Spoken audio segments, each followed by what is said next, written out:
And we're live, Pep Talk UK. My name's Joe Pugh, and today I'm joined by Benji. How are you, Benji? Hello all, Joe. As I said to you just before we came on air, I thought you did a fantastic job over the weekend doing the live watch along. I was in and out. I wanted to come and have a chat because I love catching up with Shoei, because normally I only talk to him on Twitter. But it just so happens at the time of Courtney versus Bridges, which was the fight that I really wanted to give some input on. The missus decided she wanted to start editing Instagram videos, so I had to help her out with that. But I can multitask. I watched the fight. I was watching and listening to your commentary and the watch along. I thought you did a fantastic job, mate. And we've got a lot to talk about this evening, because not just the weekend's action, stuff's going on with Fury and AJ, and of course we've got upcoming fights. Liam Williams and Andrade. Everyone pronounced it differently. And Kenny Ken has just joined us as well. Kenny Ken has joined us. How are we, Kenny? I'm all right, man. I've just got myself in a bit of muddle. Trying to throw the bins out, and I can't find my front door keys anywhere. So I was trying to look for that. I was just giving up. They'll be around here somewhere, you know what I mean? Yeah. If in doubt, go in the back door. That's true. That's true. That is very, very, very true. But how have you been, Kenny, over the past week? It's, like I said, there's been obviously there's been good speculation. The build up to the Shannon Courtney and Ebony Bridges fight was very entertaining.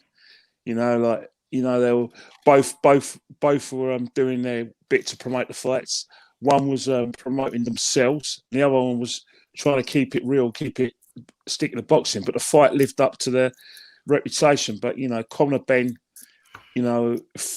against Samuel Vargas, savagery. All 90 seconds of it was just pure savagery. Just a bit like his dad. Yeah. Yeah.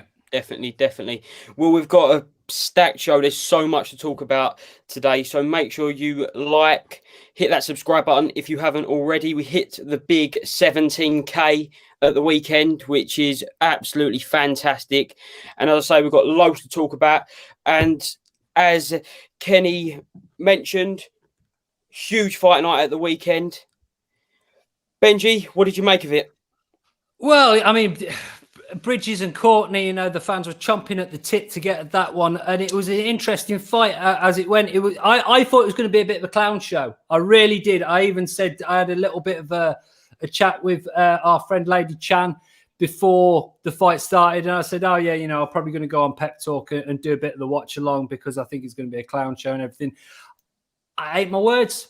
Those boxers made me eat my words, and we should refer to them as boxers. They're not women boxers, they're not girls, they're not female boxers, they're boxers. And you know what? That eye injury that Ebony Bridges had at the end, I mean, my wife could barely look at that. She was like, she couldn't look at the screen. It was grotesque. And she fought a number of rounds, 3 or 4 rounds, where she could barely see.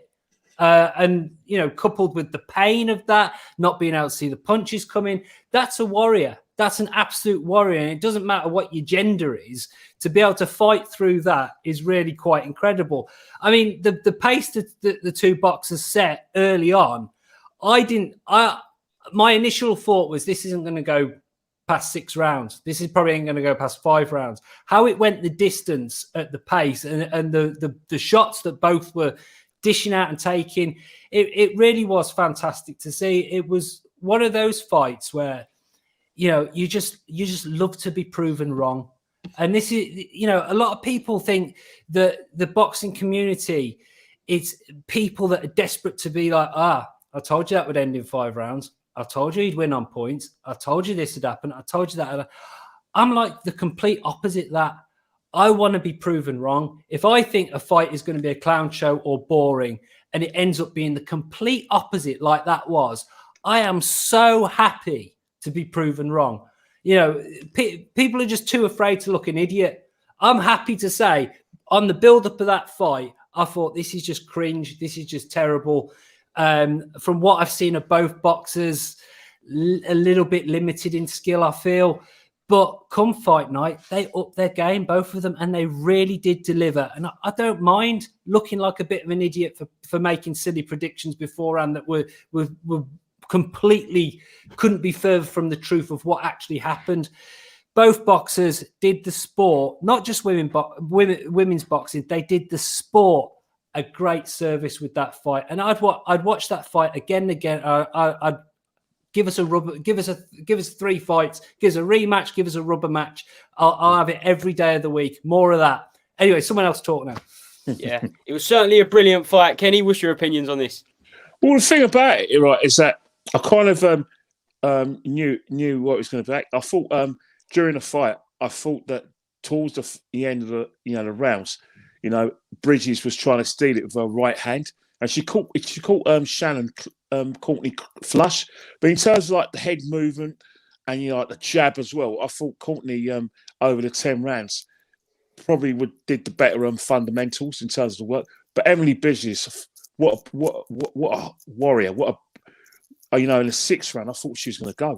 I thought she was going to go because Shannon Courtney caught her brilliantly, caught her really flush on the jaw, but she came back, and then she came back with her own artillery. But saying that was a credit. It was a good world title fight. But in terms of like Emily Bridges, she'll come again. She'll definitely come again. And I think, British fans will definitely like to see her fight again. In terms of Shannon Courtney, she fought really well, boxed well, but there's certain things in her game that she needs to iron out a bit, because there's times when she stands too tall, where she can be a sitting target, where her hands are down, and that's when she gets caught with hooks and right hands. Where it's the left hook. She's so open for the left hook. That's it. Yeah, because that's the thing. She gets really, really, really excited, because I watched back her fight with Rachel Ball, and on my card she won it. But I could see why Rachel Ball was giving it, not because of the fact that she put her down in the first round with a flash knockdown, a flash left hook. It was like her head was up and she was getting caught a lot. And I think what Shannon Courtney needs to do is make the use of her height, because normally when you sell to top fighters, use your height and your reach and move and make sure you're an unreachable target. With Shannon Courtney, what she needs to do is make herself smaller at all times, obviously, and then come up and then be small again in head movement, because when she does that, someone with a detonator of a left hook is going to put her to sleep. And that's just one thing that did concern me about the fight. But in terms of like how she acquitted herself, and it was a great day for her family, and great day for Islington Boys Boxing Club as well, plus Finchley. It was good day's boxing, and really happy for her. It was obviously a fantastic fight, and we are led to believe that we will get the Courtney-Rachel Ball rematch. Kenny Ken, how do you see that going? Well, you know what? I knew we were going to talk about it, so I watched the first fight. And I looked at it, and I watched obviously Rachel Ball's fight afterwards when she fought for the interim title as well, where I didn't think she was tested a lot, where she was able to bully her opponent and use her reach and like that. But I saw enough to in a rematch. I fancied Shannon Courtney, because Shannon Courtney didn't do a lot wrong in that fight. From what I watched earlier today, there's certain things that Shannon needs to do. What she needs to do, Rachel, keep herself small, because she caught Rachel flush, but she got greedy, and that's when she got knocked down in the first round. Greed. So she mustn't get greedy. She'd always use a jab and come in and out again and make herself small. So when Rachel Ball's throwing those right hooks and left hooks and tries to go for the body, you can come up and go for the uppercut and then come out again. And then when her hands go down, you go for the right hand, but not what Shannon was doing. She was doing the right thing with a jab, but she was coming up, and then she got greedy and her head was up and got excited. And that's when Rachel was doing that, because Rachel likes to do boom, boom, boom, boom, like that. And that's where Shannon can get caught. But she could just make herself a smaller target, move her head a bit. I think she'll win in points. It'll be a hard to fight, because Rachel's a good fighter, but I just think that Shannon has got the power to take her out of there. Benji, what do you think on the potential rematch? Well, I'm a little bit biased because Rachel Ball is a Midlands fighter, Yeah. and so I do try and back and support boxers that are sort of local to me and Midlands and that. I think Rachel Ball needs to understand that the Shannon Courtney that she's going to box in the rematch is probably going to be even more determined than in the first one. She's going to be more determined. She's going to be more focused. She's riding the crest of a wave right now. I think possibly Courtney in the first fight kind of, I don't know, maybe saw herself as, the A side a little bit, and maybe saw Rachel Ball as just sort of a bit of another rung on the ladder. She's not going to have that same sort of mindset. She's going to really, have that mindset of she wants to prove that, the first fight she should have won, and she's going to make a statement in the second. But saying that, if Rachel Ball can understand these elements that Courtney's going to bring from a technical point of view, she's got to keep it long, keep her on the end of that jab. But saying that, what's going to beat Shannon Courtney is a left hook and a straight right hand. All she needs to do, or the main focus of her game plan, I feel, and this is what I'd be telling her if I was in the corner or working with her in the gym, would be making sure she's on the outside of Shannon Courtney's jab. So she's constantly moving to her right, which is Shannon Courtney's left, staying away from Courtney's backhand. This creates the angle to bring the right hand over the top because, of course, Rachel Ball has a little bit of a height advantage. Shannon Courtney's a bit smaller. She wants to bring that right hand down, straight right hand down, chop it down. And then, of course, we know that Shannon Courtney gets lazy with holding her own right hand. She don't hold the phone. She goes from holding the phone to halfway through the round, it's down here. It's like she's talking to the husband or whoever. And, that's the thing. So I think with Rachel Ball, in a way, the game plan has to be kind of simple but very effective. Jab, keep it long. If she comes in close, though, if she tries to bum rush you, you've got two options. Step off to the right, come back in with the counter right hand over the top, or you move around to the left, catch coming in with that left hook, which is the same shot that put Courtney down in the first fight in that first round. I really want to see that rematch. I think it'll be fantastic. I think it will be better than the first fight because Courtney's got the fire in the belly. She's, confidence is high, riding that crest of a hell of a win at the weekend. Rachel Ball, her mindset should be the first time wasn't a fluke.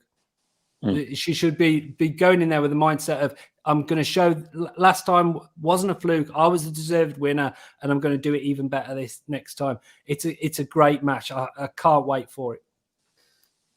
Definitely, guys. Let us know what you think in the comment section. Let's get this chat rolling, and make sure you smash that like button. As far as Courtney goes, one last word on the fight. How much, if so, do you think Courtney has improved since the Rachel Ball fight? Ken? What she's definitely improved on is like she's definitely working from the jab, and she's getting less greedy, and she's putting like more combinations through, and her movement's a lot better. Like there's, I think there was times when she fought when she got Bridges hurt, when she got a bit greedy, but when Bridges was coming up, she respected Bridges' power. That's when she remembered, to move ahead a bit, even when she got her in the clinches, and she threw more body punches. And I think that's where Shannon Courtney improved a lot from the Rachel Ball fight, is that she was trying to throw body punches, but they were just mainly slaps and swings. This time it was actually general punches, and I think that's where Shannon has improved from the last outing. When she fought Norek, that was a silly fight. That didn't teach us anything. All it knew is that Shannon Courtney got her confidence back. She got a bit of power. Norek, as we know, was just a slapper. She was just swinging all over the place. You know what I mean? And that's why I think this fight is where Shannon Courtney learned a lot more. But again, get back in the gym, watch remember the good things you did in the last fight when you fought Rachel and Ball, but also remember the mistakes as well. Because again, Rachel, one thing I like about Rachel Ball as well is that she comes from a kickboxer background, so her feet are strong. Like I said, the stance is strong. Another thing as well, she's got quick hands as well.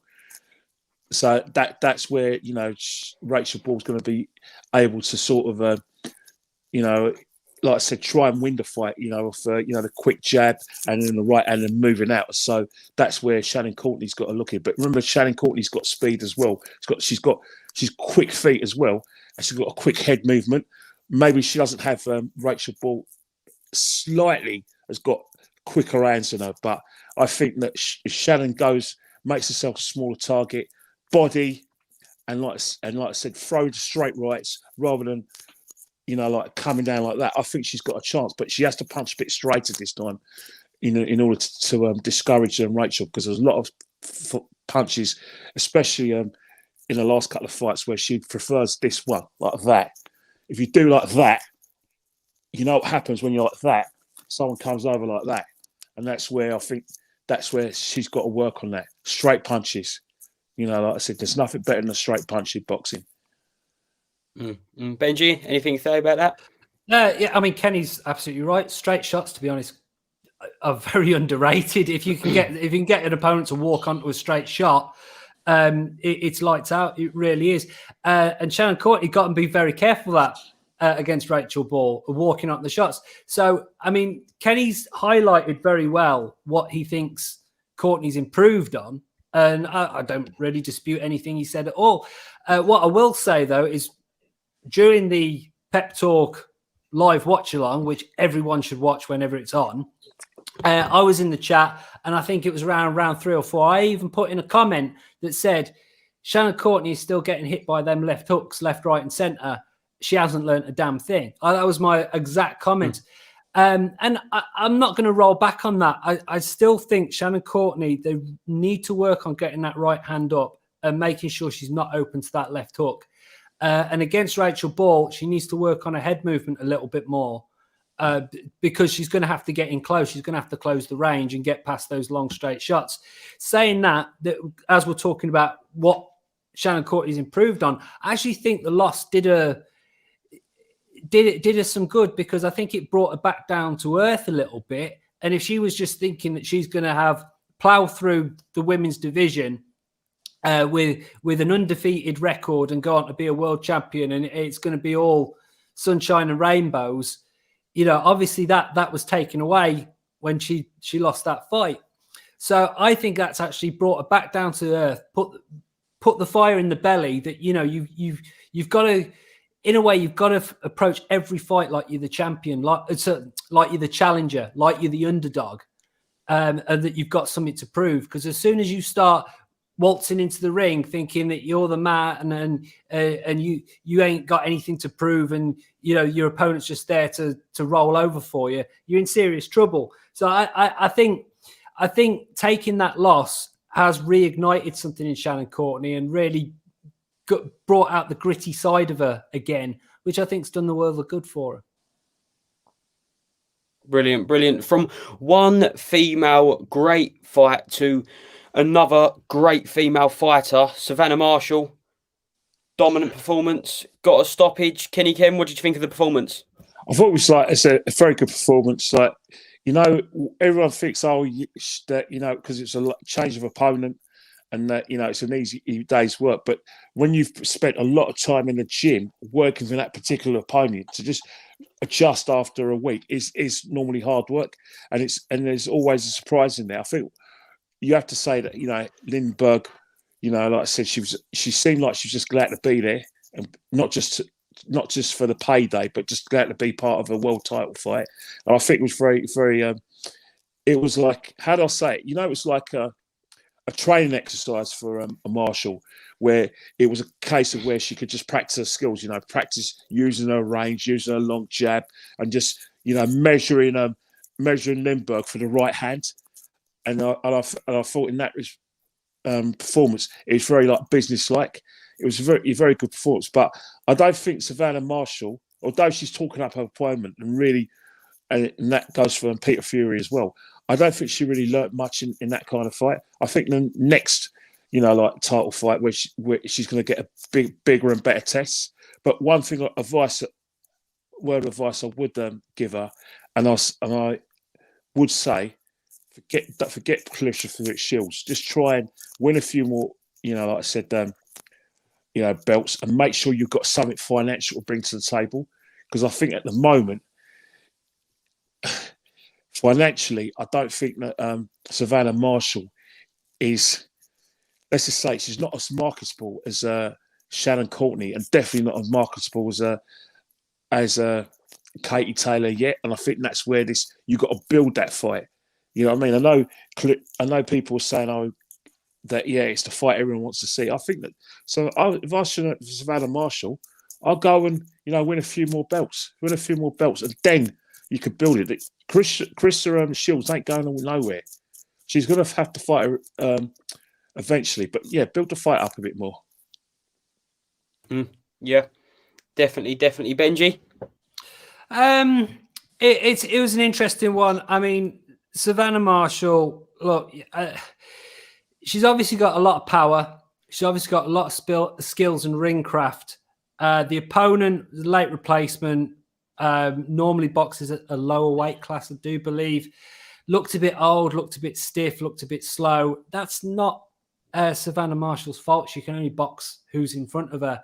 But I have to say, that style, I don't like that style of boxing that Savannah Marshall has.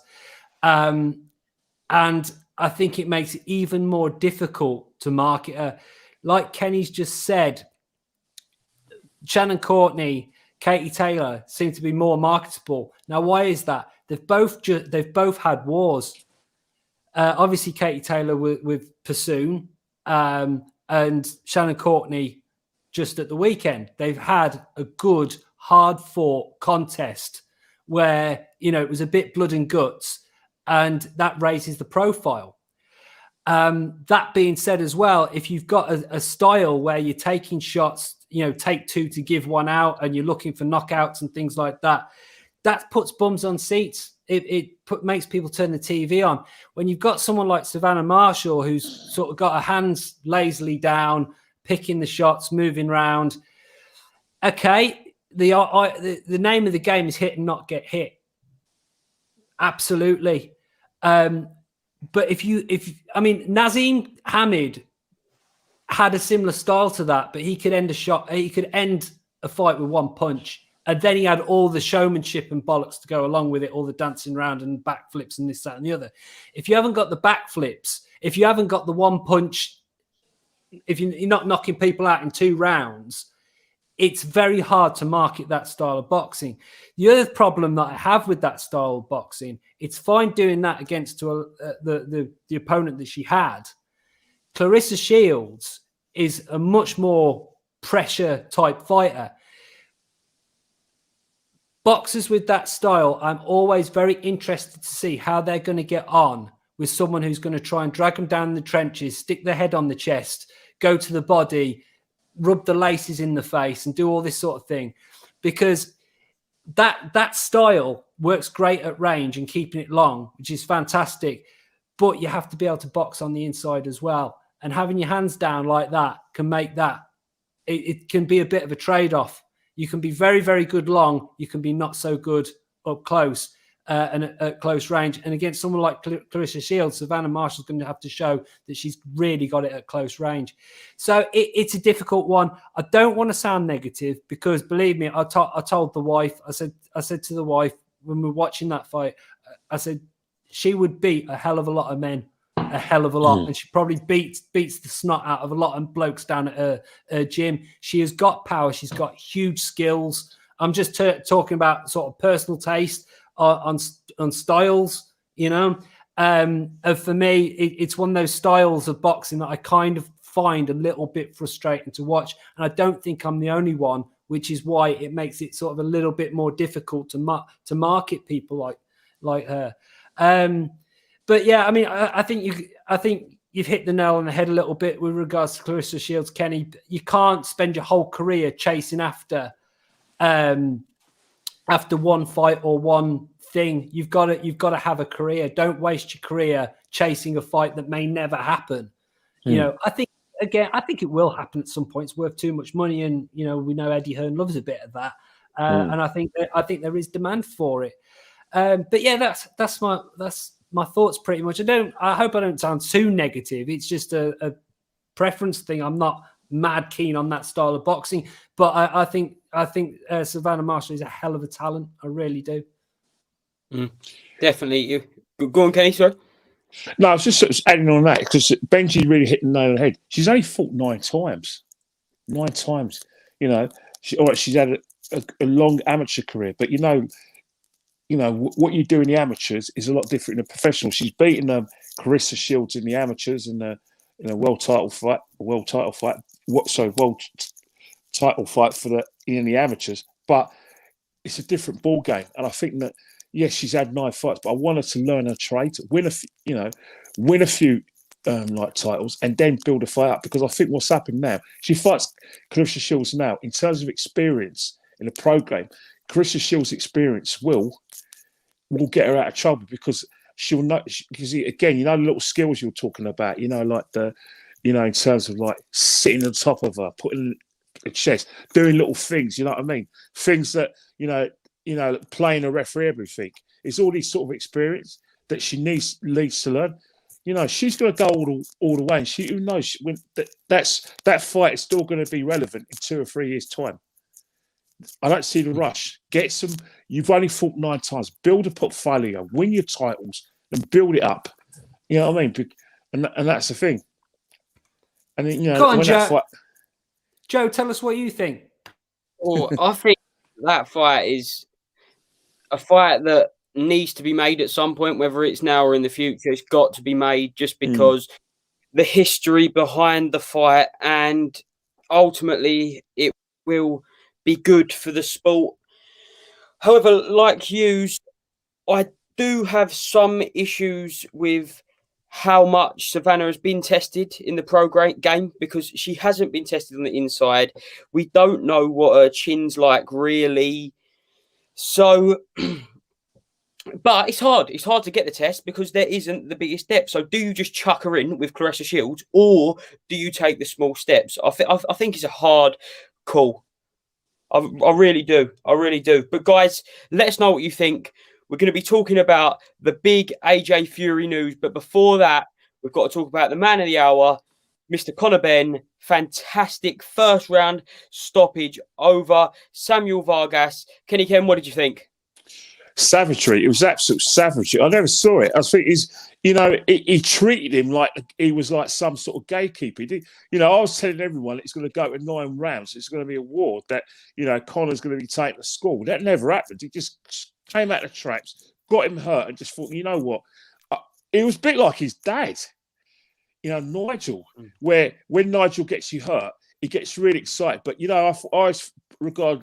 I never regarded Nigel Benn as a great boxer in terms of fundamentals. I've always said that he's always been quick, but he's always been someone who's a punch, and he just puts all the hard work into it. But I think with Conor, he's actually got a few more boxing skills than his dad. But I didn't see any of that. He just got him hurt. As soon as he got Vargas hurt, it was combinations, and then banged him out. Didn't waste any time whatsoever. It was ruthless, and that's what you really want to see for Conor Benn. It was a kind of a signature fight in terms of saying, right, I'm at this level. I know all of you guys say you want me to fight for the British title, fight me for European, and blah blah, and fight people like Josh Kelly. Well, Josh Kelly. I'm past. I'm over all of that. I want to fight the big names. I want it now. And that's what the performance shouted at. And his interview afterwards was the same sort of thing. Personally, I think he's only 24. He's got time in his hands. However, there's 24-year-olds who are basically learning their choice, and they're seasoned 24-year-olds. And maybe Conor's in between the two. But I do think that, the Josh Kelly route would be good domestic fight, and he'll probably get some interest from everyone in his panel. However, I don't think Conor Benn's going to settle for that. I think he is going to want to, accelerate himself into the rankings, and a performance like that will, raise eyebrows, and people across the Atlantic will take notice of that sort of performance. Do you think you'd be ready for someone like Amir Khan, Kenny? Well, to be honest, I think he's got a lot to gain, even if he loses on points, because it'd be good experience for him. But if he beats Amir Khan, that pushes him straight up into that really pushes up the rankings, and it'll be a situation where, because he's got the name, that name on his record. Amir Khan is well known in the United States. He's fought some pay-per-views out there as well. Yeah, I think the Americans would take a bit of notice, and maybe he could get himself in that kind of eliminator, territory, then maybe fight for a world title. But for me, Amir Khan is a shot fighter, and I say the same thing about Kell. Nothing personal about them, but I just think they've had some wars, real wars. Some of the wars Amir's won on points, and some of the wars Amir's was a bit delicate around the whiskers. And the same with Kell as well. I mean, one of Kell's biggest mistakes, boxing-wise, but probably the best thing for him financially, was to fight Triple G. But in terms of boxing, it was the worst thing that ever happened to him, because he was never the same fighter after that. It's in my opinion. So, yeah, these are good opportunities, and I do think that Conor Benn will set a big pace, and I don't think that these fighters physically are going to keep up with the pace that Conor will set. So, if I was Amir Khan, I think right, I want to put this guy in this place, but if I want some money and I want to sort of maybe con the British public, I'll go and get a fight with Kell Brook, which let's face it, we don't care no more. 3 years too late. Don't care. Don't want to see it. Yeah. Certainly a lot of people feel that way. Benji, first of all, what did you think of Conor Benn's performance, and is he ready for the likes of Khan or Brook? Dangerous. That's my new favorite ring walk music. I loved it when his old man used it, and I think it's great that it's sort of become a habit of Conor's. I mean, the performance. I'm going to show my age. You're not going to know this, Joe, but back when I was a nipper, there was a game on I believe it was on the Super Nintendo, and it was called Killer Instinct. And the thing about this game, you could do these amazingly long combinations of hits on your opponent. And Conor Benn kind of reminded me a little bit of that game, because he hit Vargas, and then he thought, oh, I can go again. And he hit him 3 more times. And he's like, oh, I can go again, and I can go again, and I can go. And it was just happening before my eyes. And I thought, this combination, this attack is going to subside at some point, and he'll get back on. And it didn't. It didn't. The ref had no choice but to stop the fight. Vargas complained a little bit that it was an early stoppage or whatever. But look, he had a couple of options there. He could have taken a knee. He could have gone down and taken a count. That would have stopped the barrage of shots. That would have kept him in the fight. Maybe he may have got out of the first round. He could have tried to claim him, try to hold. Risky, because you could walk onto another shot. But I don't think Vargas I don't think he had the wherewithal, because when you get hit in the face like that, you're not thinking, oh, shall I take a knee and then maybe I can get out of the round. He was just like, what the hell have I got in front of me here? What is this kid doing? I mean, before the fight, looking at it, I was like, well, Vargas is one of these guys where if you've got some skills, you can really tee off on this guy. He's not hard to hit. And you can, it's a good opponent to show if you've got some skills. However, if he drags you into a bit of a brawl, if he drags you into the trenches, he can really ruin your night and give you a torrid time. And it went the way that you'd want it to go, in that Conor Benn was able to tee off on this guy and just say, look how I've improved. I can throw an uppercut, a right uppercut off a straight right hand. I can throw, after throwing that right uppercut, I can then wing a right hook over. Doing combinations off the single hand is really, really difficult to do. I mean, the one that we see a lot of is doing a left hook off a left jab. It's one we practice down the gym a hell of a lot. And that's a great little shot. But if you start being able to do 2 or 3 shots, or 3 or 4 shots off one hand in a combination, it takes a hell of a lot of skill to do that. We obviously used to see Mike Tyson. He used to love doing a hook followed by an uppercut. He'd go to the body, make them double over, then bring it up through the middle. So these little things is fantastic. On future opponents, I think, Coach Sims has done a hell of a job with Conor Benn, and he was asked about future opponents and about Amir Khan. And I thought he gave a great response because he said, no, I don't want Amir Khan just yet. I think we want to maybe look at European route and a few tough Europeans, or see what else is out there domestically. And I thought that was a very measured response to that.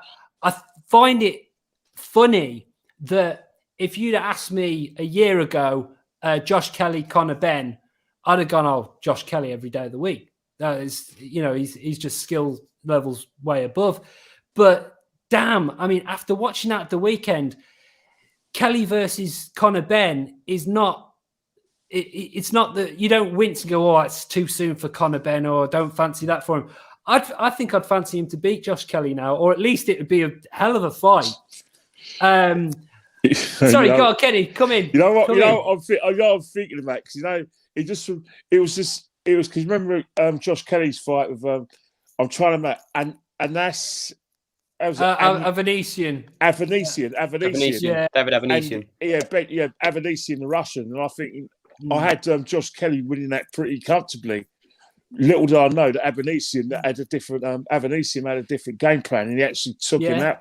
And I think it, in terms of that situation, I think that with what you're saying in terms of Conor Benn's explosiveness in that fight with Vargas, you think that if he puts it on Kelly, it could be like another situation where Kelly can get battered after what Avanesian did to him, because Kelly, he has all the skills, he's had the big build up, but once again, all these fighters who do all this, trying to make it they're so skillful, leave their chops up, bang, and they never learn. Fighters like him never learn. But they're talking about was it McKinson as well? Because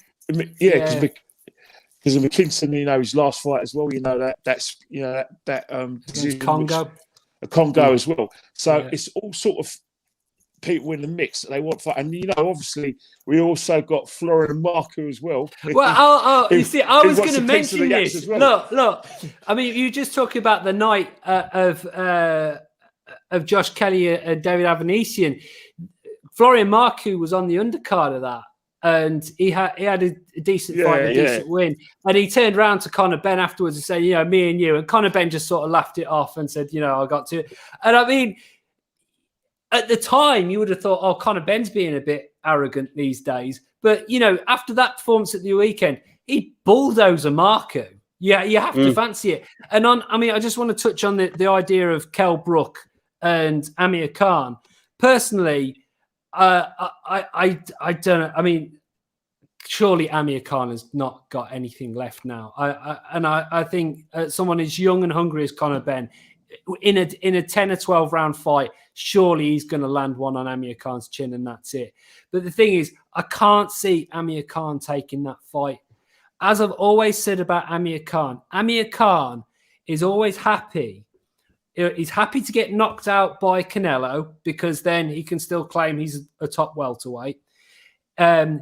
He took the first opportunity he could take to get out the ring with Crawford. He did, and he said, "Oh well, at least Crawford, he couldn't knock me out. He had to foul me to get me out of there." No, you quit. I mean, people, we've talked about quitting and all this sort of thing before, but one of the worst quits I've ever seen was Amir Khan.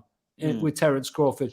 The reason why Amir Khan never wanted to fight Kell Brook, because if he loses to Kell Brook, he could no longer say he was the best welterweight in Britain. So and it also begs questions of where are you? Can you still claim that you're a world-class welterweight? Well, look, if Conor Benn runs through him, where does that? It leaves him in tatters. It shatters the illusion that Amir Khan has surrounded himself in.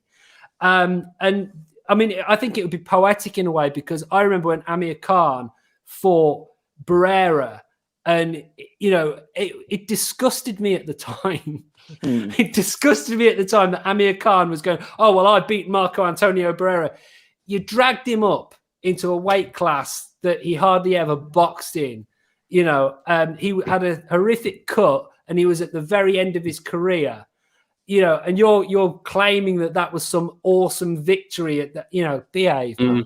Yeah, so I think it would be fitting for Conor Benn to run through Amir Khan and have his name on his resume and do the same to him. This is the way it will. Everything goes in cycles, you know. What about Kell, yeah, though? What about Kell Brook, though?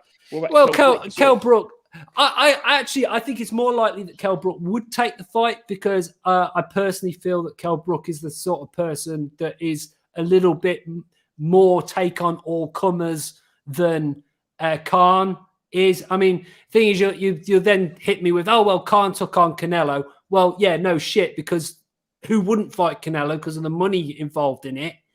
And then, oh, well, he fought Terence Crawford. Yeah, because he didn't want to fight Kell Brook. He'd rather lose. Losing. There's no shame in losing to Terence Crawford because you can say I lost the pound for pound best fighter. If you lose to Kell Brook, you're not even the best welterweight in Britain no more. So that you know. So whereas Kell Brook, I think he'd just sort of fancy it to maybe go out in his shield. You know, make that little bit more money, and he can say he go out in his shield, pass the torch, whatever. I think that's more likely to come from Kell Brook. Again, Kell Brook's another one of these people. He got beaten by Crawford, he got washed out by Crawford. But again, Crawford is, he's pound for pound. He's up there. He's probably top 5 pound for pound, more than like on most people's pound for pound list. So again, I don't know how much Kell has got left or how comfortable he is at 147 now. And of course, he's had those eye injuries. So, yeah, I mean, I think it would be great for Conor Benn to get one of those names on his resume, but whether it actually happens or not, and if Khan versus Brook ever gets announced, I'm with you, Kenny. I'm not interested in seeing it. I probably would watch it. I wouldn't want to pay pay-per-view for it, but it probably would be pay-per-view. And I'd just say, look, it's a 50-50 fight. And whoever wins that fight, it's about who's the least shot. If Amir Khan beats... But it is, though, if Amir Khan beats Kell Brook, it's like, well, okay, Kell Brook, he's had surgery on both eyes. He got wiped out by Crawford. He's seen better days. He's not great at 147 anymore. He struggles at the weight. If Kell Brook beats Amir Khan ain't been in the ring for God knows how long. He's been knocked out by Canelo. He's had problems himself in and out of the ring. There's no bragging rights for the winner in that fight anymore, in my opinion. Well, anyway, I agree. Good. One more thing. Go on, Kenny. One thing. Sorry, I don't know who's going to want to promote it because remember, Kell Brook went behind Eddie Hearn's back to actually get himself his own TV deal and promotion to fight Crawford. And then remember, Kell Brook and Dad fell out of Frank Warren, and Frank Warren's, he used to promote Amir Khan.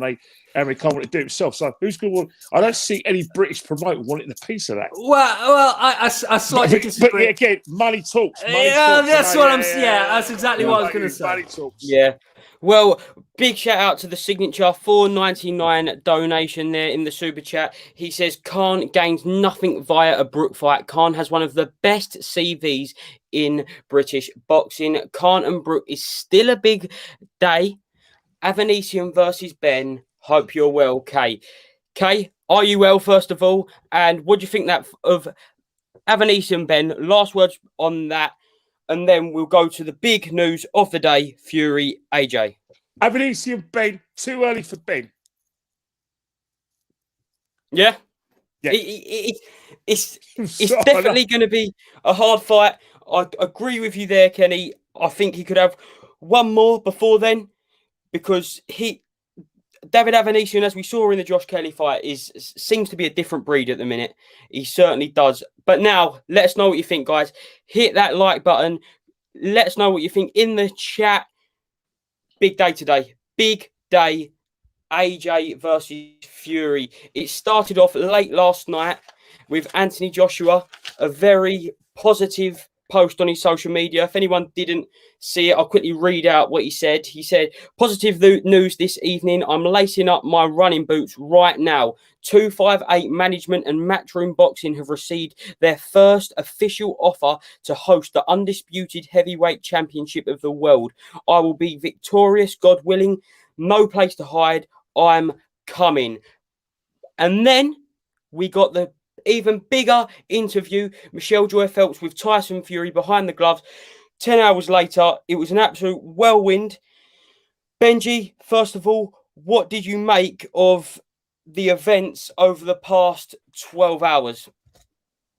Well, it's all positive news, isn't it? It's all really good stuff. I watched the half an hour, 35-minute interview with Tyson Fury, which was a typical Tyson Fury interview, really. You don't know how much of it to sort of take seriously and how much of it is taking the piss. But on the actual look, I've been on here for weeks trying to convince Kenny that there's so much money in this fight that it will happen. And it's looking positive, so we'll see. Hopefully we'll get a date soon. One of the sort of main things that I picked up in that Fury interview, he was sort of saying, look, late June, early July, the interviewer said, oh, does that leave enough time for training camps? Fury said, how long do you need to train for a fight? She said, oh, has AJ even been in a camp? Look, AJ's, according to Johnny Nelson, AJ flew back from Miami yesterday, I think it was. He's been training over there.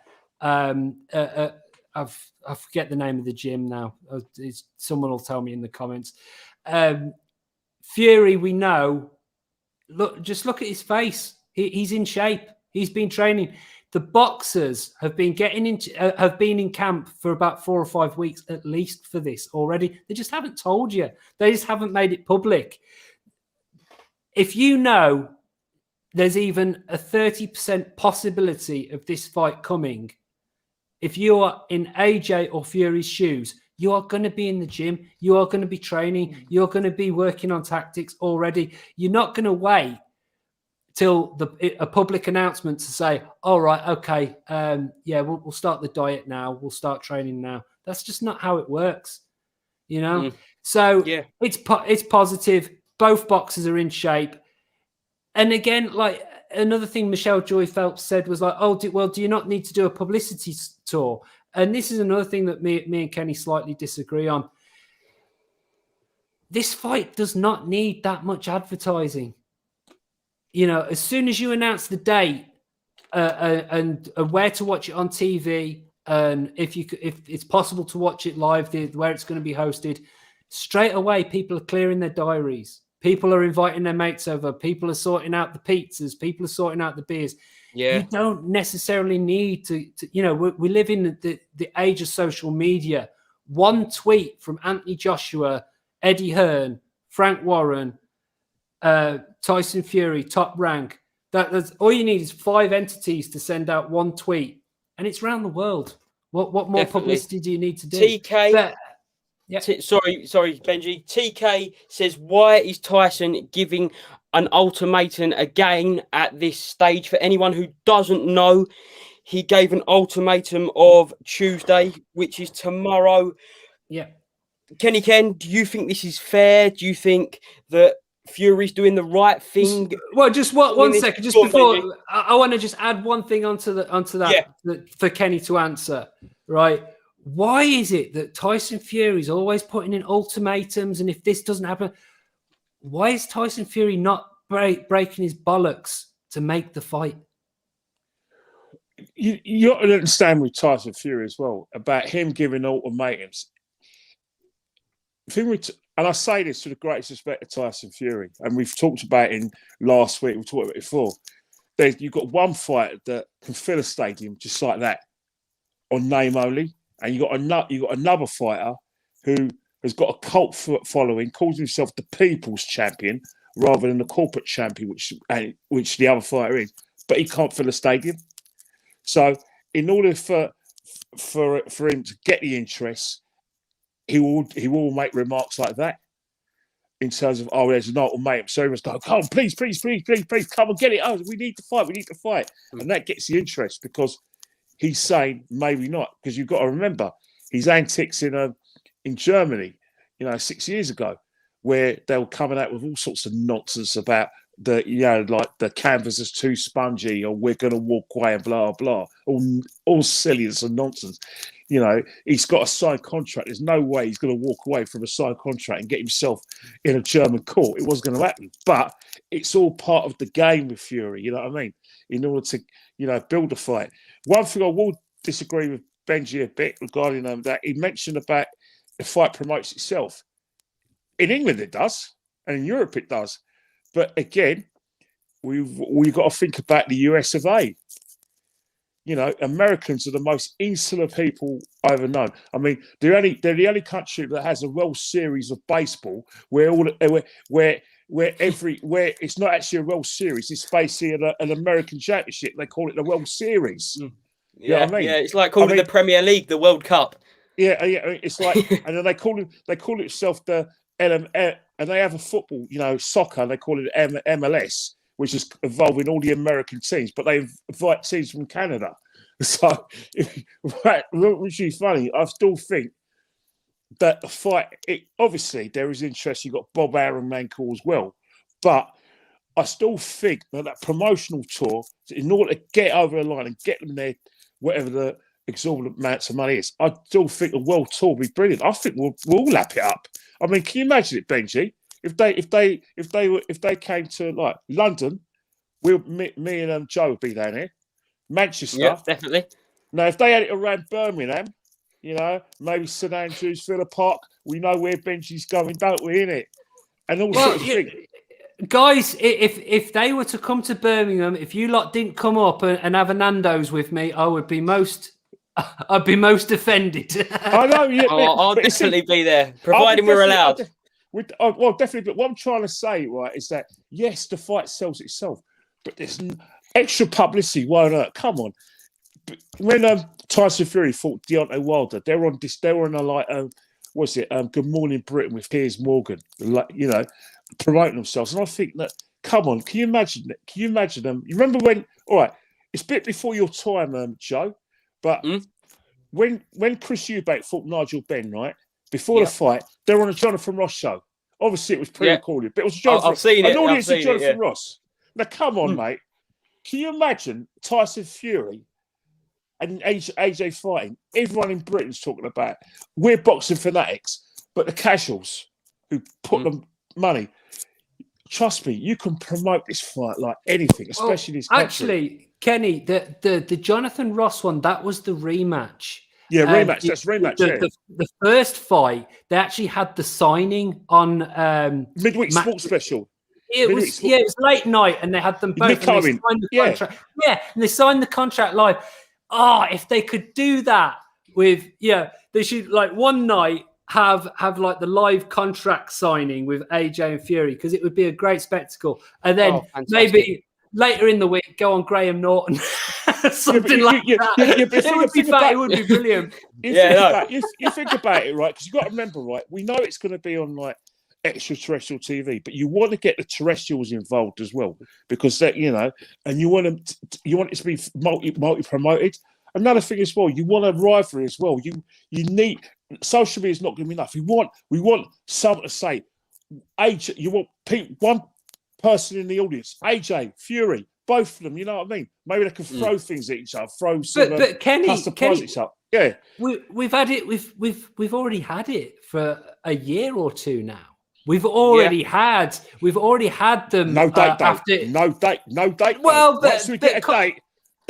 Welsh Woody said here he wants that. We saw what with AJ Wilder that it didn't happen, and that's why Fury wants that fight finalised, which I can kind of see where he's coming from, because the AJ Wilder fight never happened, but the AJ Wilder fight was never actually agreed. I'm sure you would agree with that. Well, oh, come on. I mean, Wilder was just a bloody head the ball. He was going on about, he was sending emails going, I'll give you 50 million quid and that. Yeah. Oh, come on. Who does that? It was never real. It was never. I mean, like Tyson Fury says some tongue-in-cheek stuff, and he contradicts himself a lot in interviews and that.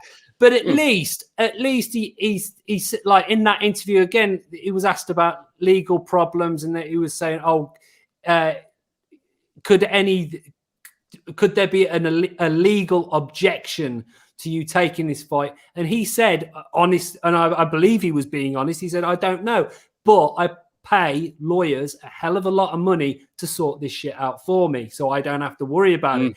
And I actually believe that. I think there's probably a hell of a lot in that. The people that throw the money about and do all that are not the boxers. That's promoters, managers, and all this sort of thing. So, I mean, if you know, a boxer emailing another boxer's promoter or manager saying, "I can get 50 million," I think, what world is that? That's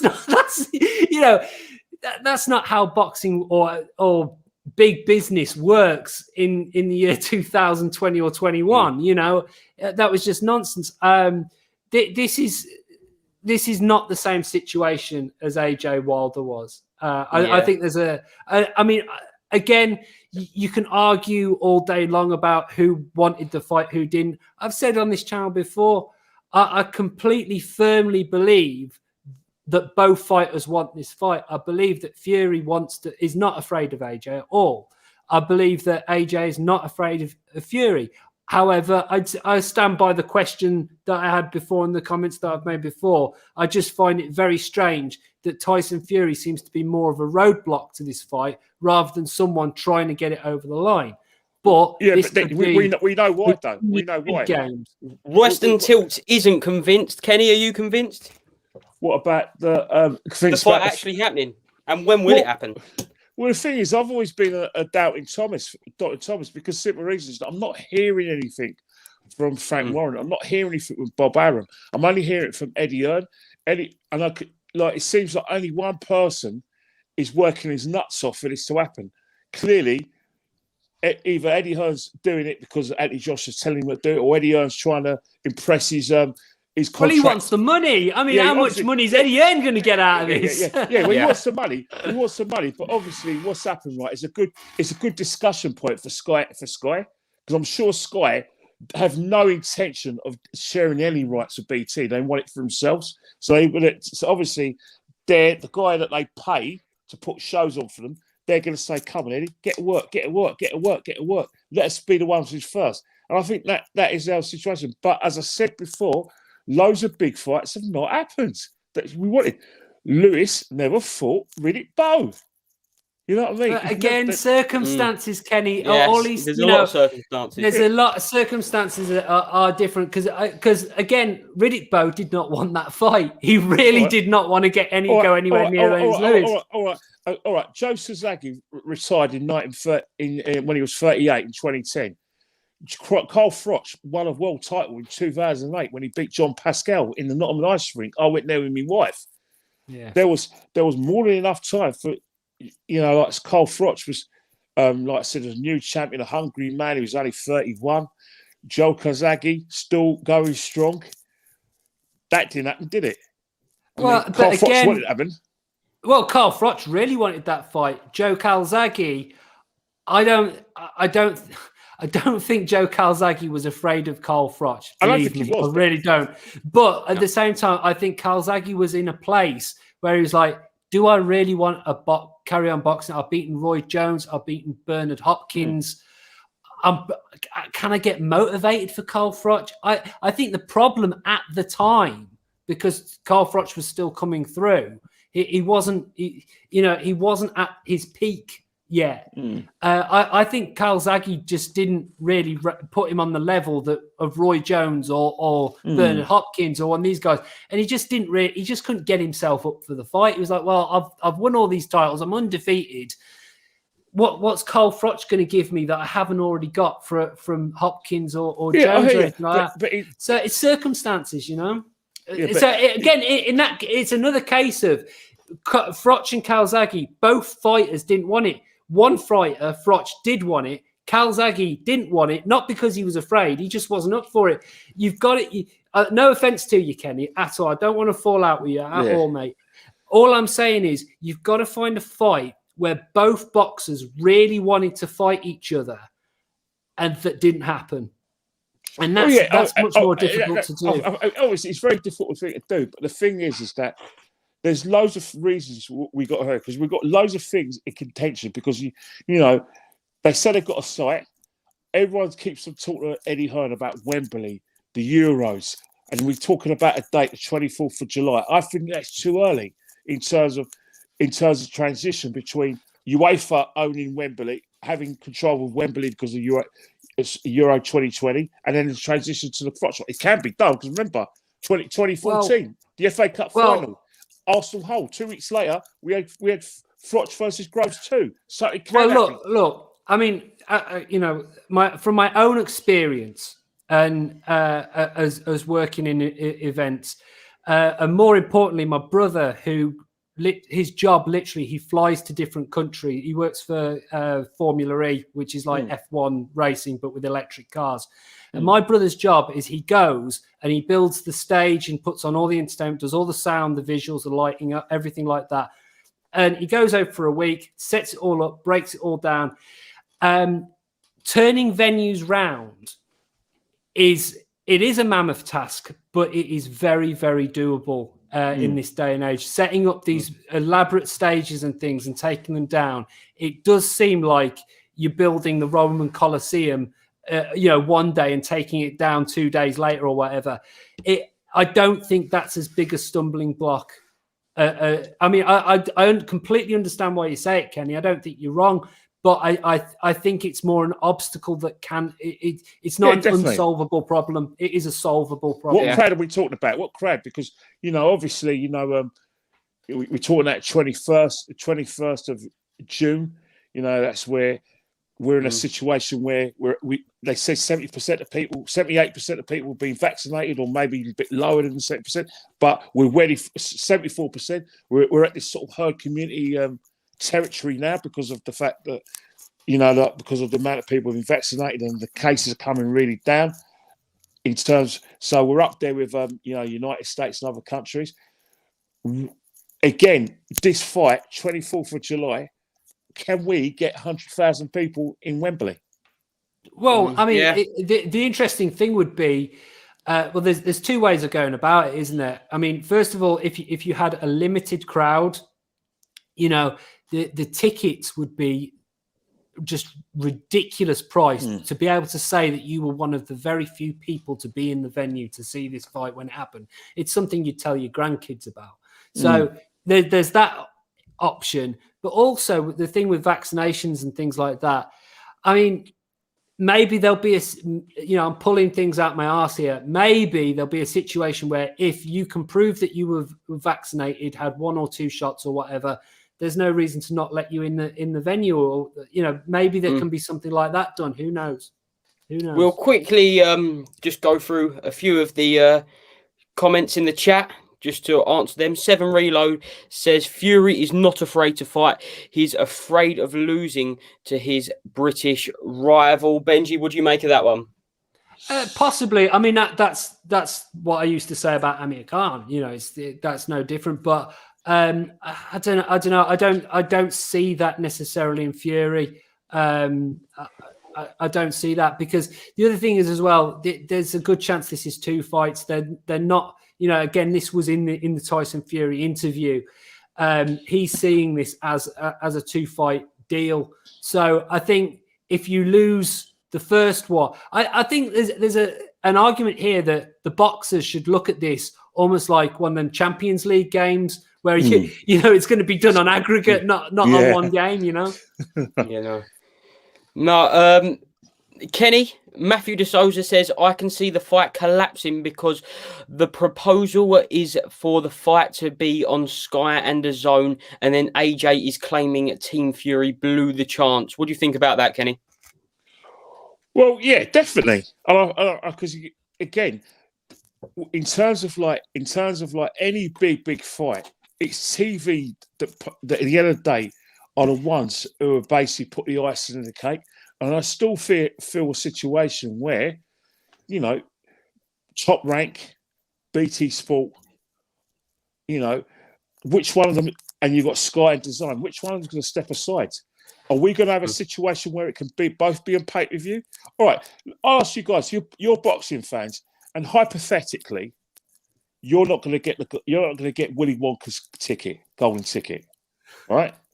Willy Wonka, you're going to apply for one of Willy Wonka's tickets. You're going to buy the newspaper, and you're going to open the newspaper and wait for the golden ticket to come out. But it doesn't come your way.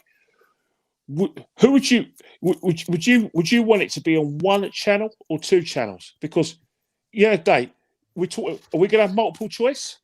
Well, BT or Sky? I don't see that happening.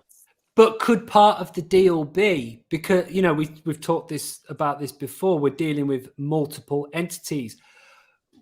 Could it happen that BT Sport go, well, you know what, we'll let you put it on Sky, we won't put up a fight, but you're going to have to sweeten us first? Could it be possible that one of the TV networks gets paid step-aside money, gets paid to not show the fight? Oh, 100%. 100%. You know what I mean? 100%. That's really interesting. And sorry, Kenny, go on, Kenny.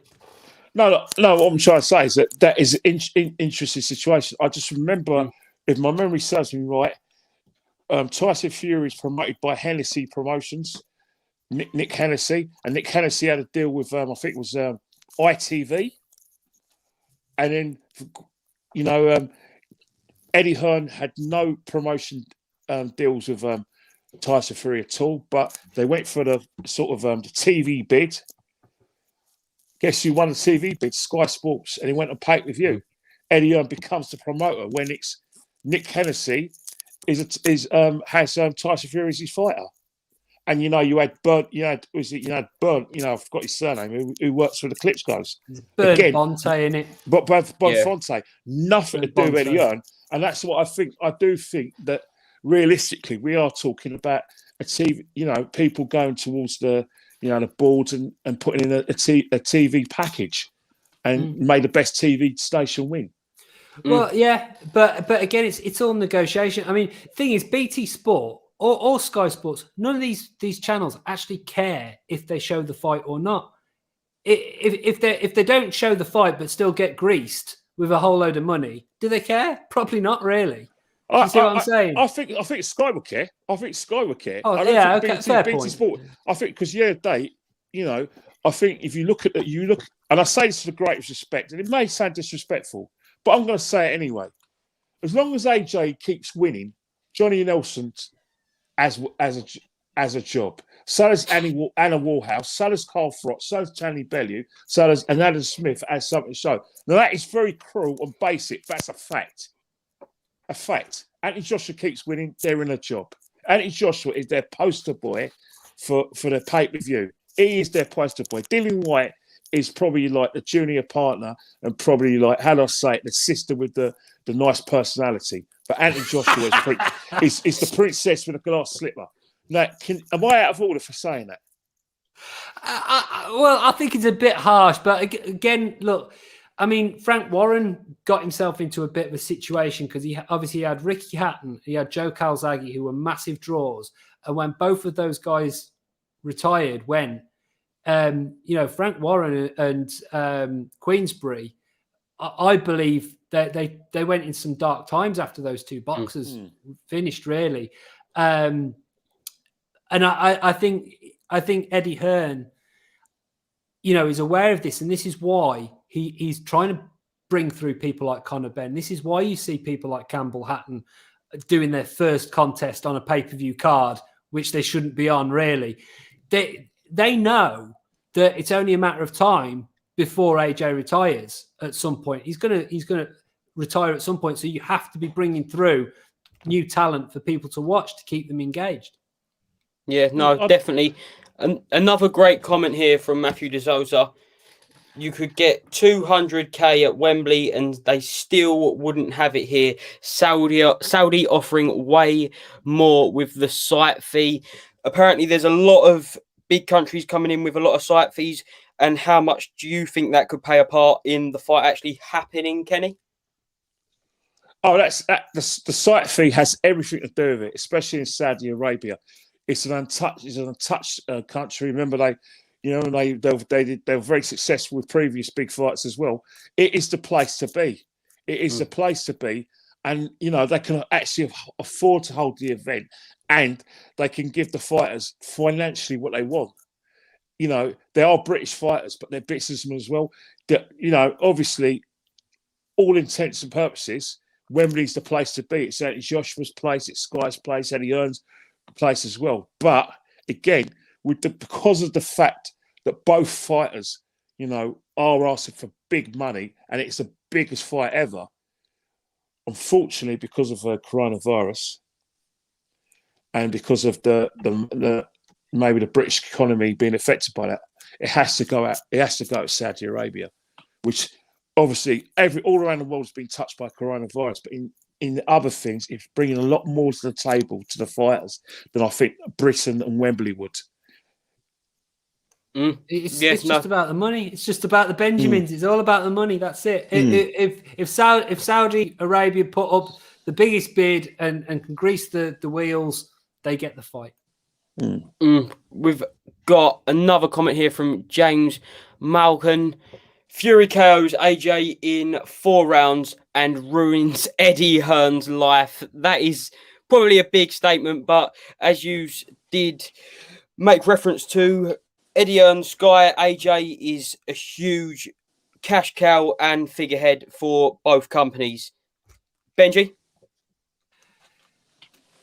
Fury may well KO AJ in 4 rounds. Let's see it. Do it. Show us. Let's see it. Can't wait. Do it. And as for ruins Eddie Hearn's life, so you're telling me if AJ's knocked out in 4 rounds, you're telling me that Eddie Hearn is not going to wake up in a massive mansion with God knows how many Bentleys on the driveway, with God knows how many Rolex watches, with God knows... Yeah, come on, man. Eddie Hearn has got more money than... fucking there is cornfields in America. He's got... my analogy sucks there. I'm usually much better at analogies than that. Look, Eddie Hearn is a multi-millionaire. He could retire tomorrow and life would be peachy. And it will be peachy for his kids, his grandkids, and generations to come. So Eddie Hearn wins. It doesn't matter, to be completely brutally honest, if AJ loses, gets knocked out in round 4, Eddie Hearn still wins. Okay, he probably would be a little bit gutted and whatever, but I'm sure he can cheer himself up by having a fucking wank in his Scrooge McDuck money bin. You know what I mean? No, but I think Benji, what the situation is that we all know that Eddie Hearn financially is going to be secure, but I think it's a whole package in terms of what Eddie Hearn's selling, in terms of what he's putting on, in terms of pay-per-view events. And his biggest pay-per-view, before it was Craft Roch, then now it's AJ. And I think what the guy's saying, although he didn't put enough meat in the bones, it's about the short term, not a problem. Eddie Hearn that suffers, but I'm talking about the whole package, the whole Sky thing. It's about. But AJ's already been beat. He's already been knocked out. And he got a rematch clause. Well, exactly. So, but I think what they're trying to say is that in terms of if AJ loses badly, really badly, and maybe loses the rematch bad, it's like basically in terms of pay-per-view as Sky. The reason why the casuals do pay for pay-per-views, and they do gravitate towards Sky's boxing, is because of having Anthony Joshua there, in my opinion. And I'm thinking long term, that's where there will be a void in terms of Sky's coverage. Not short term, obviously, no way.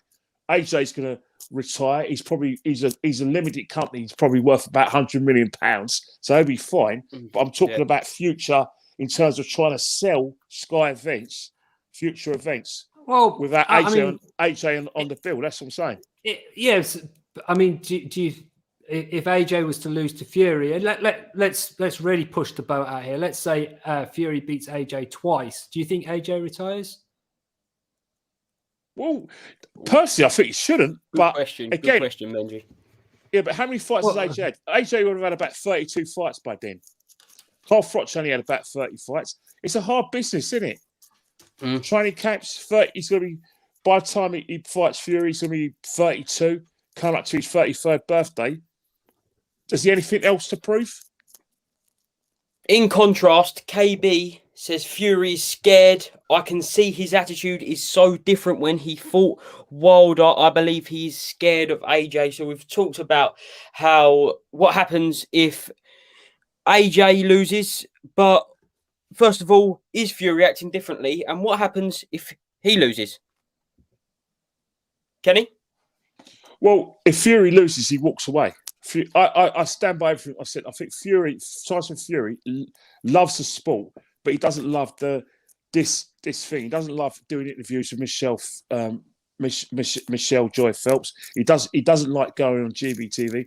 He's got serious mental health issues where it's a battle for him to play this, happy-go-lucky guy. Talks tongue-in-cheek, says the wrong thing. I think really and truly, after AJ, that's it with boxing. Tyson Fury will not be boxing in 2 years' time. I think that'd be his fill. I really don't see that happening. And I think that if he does lose against AJ and loses badly, he thinks that's it. Nothing to prove. I've had it. That or his invincibility will go. I mean, you only have to look at Amir Khan. We were robbed of probably another 2 or 3 years of his career after he lost to Barrera, and he had the other fight where he came back. Once his aura of invincibility left and his interest went, that's it. It's done. And I put maybe Fury in that kind of category. Maybe Amir Khan had the same issues. I think you mean Nazim Hamid. No, sorry, not Nazim. Sorry, Nassim Hamid. Prince. Sorry about it. Sorry, everyone. Nassim We Hamid. knew. Okay. Sorry, not Amir Khan. Hey, sorry, viewers. Nassim Hamid. Another one who made a mistake of trying to promote himself after leaving Frank Warren. But Nassim Hamid, invincibility, everything he did was wrong as far as I'm concerned in terms of technique. Head up, throwing punches off balance for different angles. Everything was wrong. But he was too quick and he hit too hard for fighters to take advantage. But when he fought a proper boxer like Antonio Marco Barrera, got beat, got exposed, then added another fight afterwards, that's it. It was done once. And I think that's the same Fury.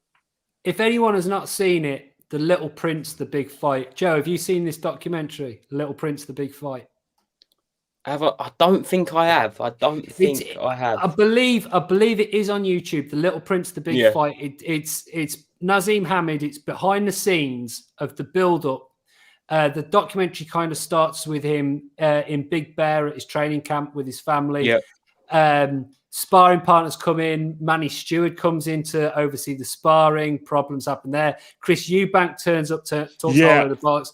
Yeah. It's one of the best boxing documentaries you'll ever see. And you literally see all the problems with Nazim Hamid, and you can see exactly why he lost that fight and what I can't recommend it. The Little Prince, The Big Fight. Go and watch it. By the way, I'll watch it for the next live stream. Do it, man. I just had a quick look at Anthony Joshua's record. 2 fights with Fury this year would be fights 26 and 27 for him. So he is getting up to that magic 30 number, which is sort of quite a milestone. It seems to be in the professional boxing world. Between 30 and 40 fights tends to be where people retire. But saying that, if Fury was to beat him twice, I could easily see AJ having some sort of swan song. Because let's face it, there's so many people in this country love him, and he can sell out Wembley Stadium boxing anyone. So I wouldn't, he could easily have a big night bow out sort of thing. The comment on screen, Will Stokes, I think AJ's too good to... Sorry, do you want to read this, John? No, go on. Go on. There isn't a heavyweight on the planet who AJ doesn't have the beating of. Well, look, again, we'll find out. There was also a comment on there about Tyson Fury being scared. Tyson Fury's body language in that interview is weird. If you go to 5 minutes and 55 seconds of that Michelle Phelps interview, she's asking him about Deontay Wilder, and his body language does go a bit strange, and he starts fiddling about with his collar. But whether I read that into him being scared or anything like that, I don't. I just found that body language sort of quite odd. His mannerisms were a bit strange. 5 minutes, 55 seconds, that is. But look, you can't say that AJ has got the beating of any heavyweight. He's already been beaten. He's already been stopped by Ruiz. So we know there's frailties there. We know that Tyson Fury has been put down many times in his career. So he's not unhittable. He's evasive. He's awkward. He's not unhittable. But look, I mean, yeah, I love it. People are arguing. People are going to war over who's going to win. Who, Fury's going to do this. Fury's going to school him, knock him out for us.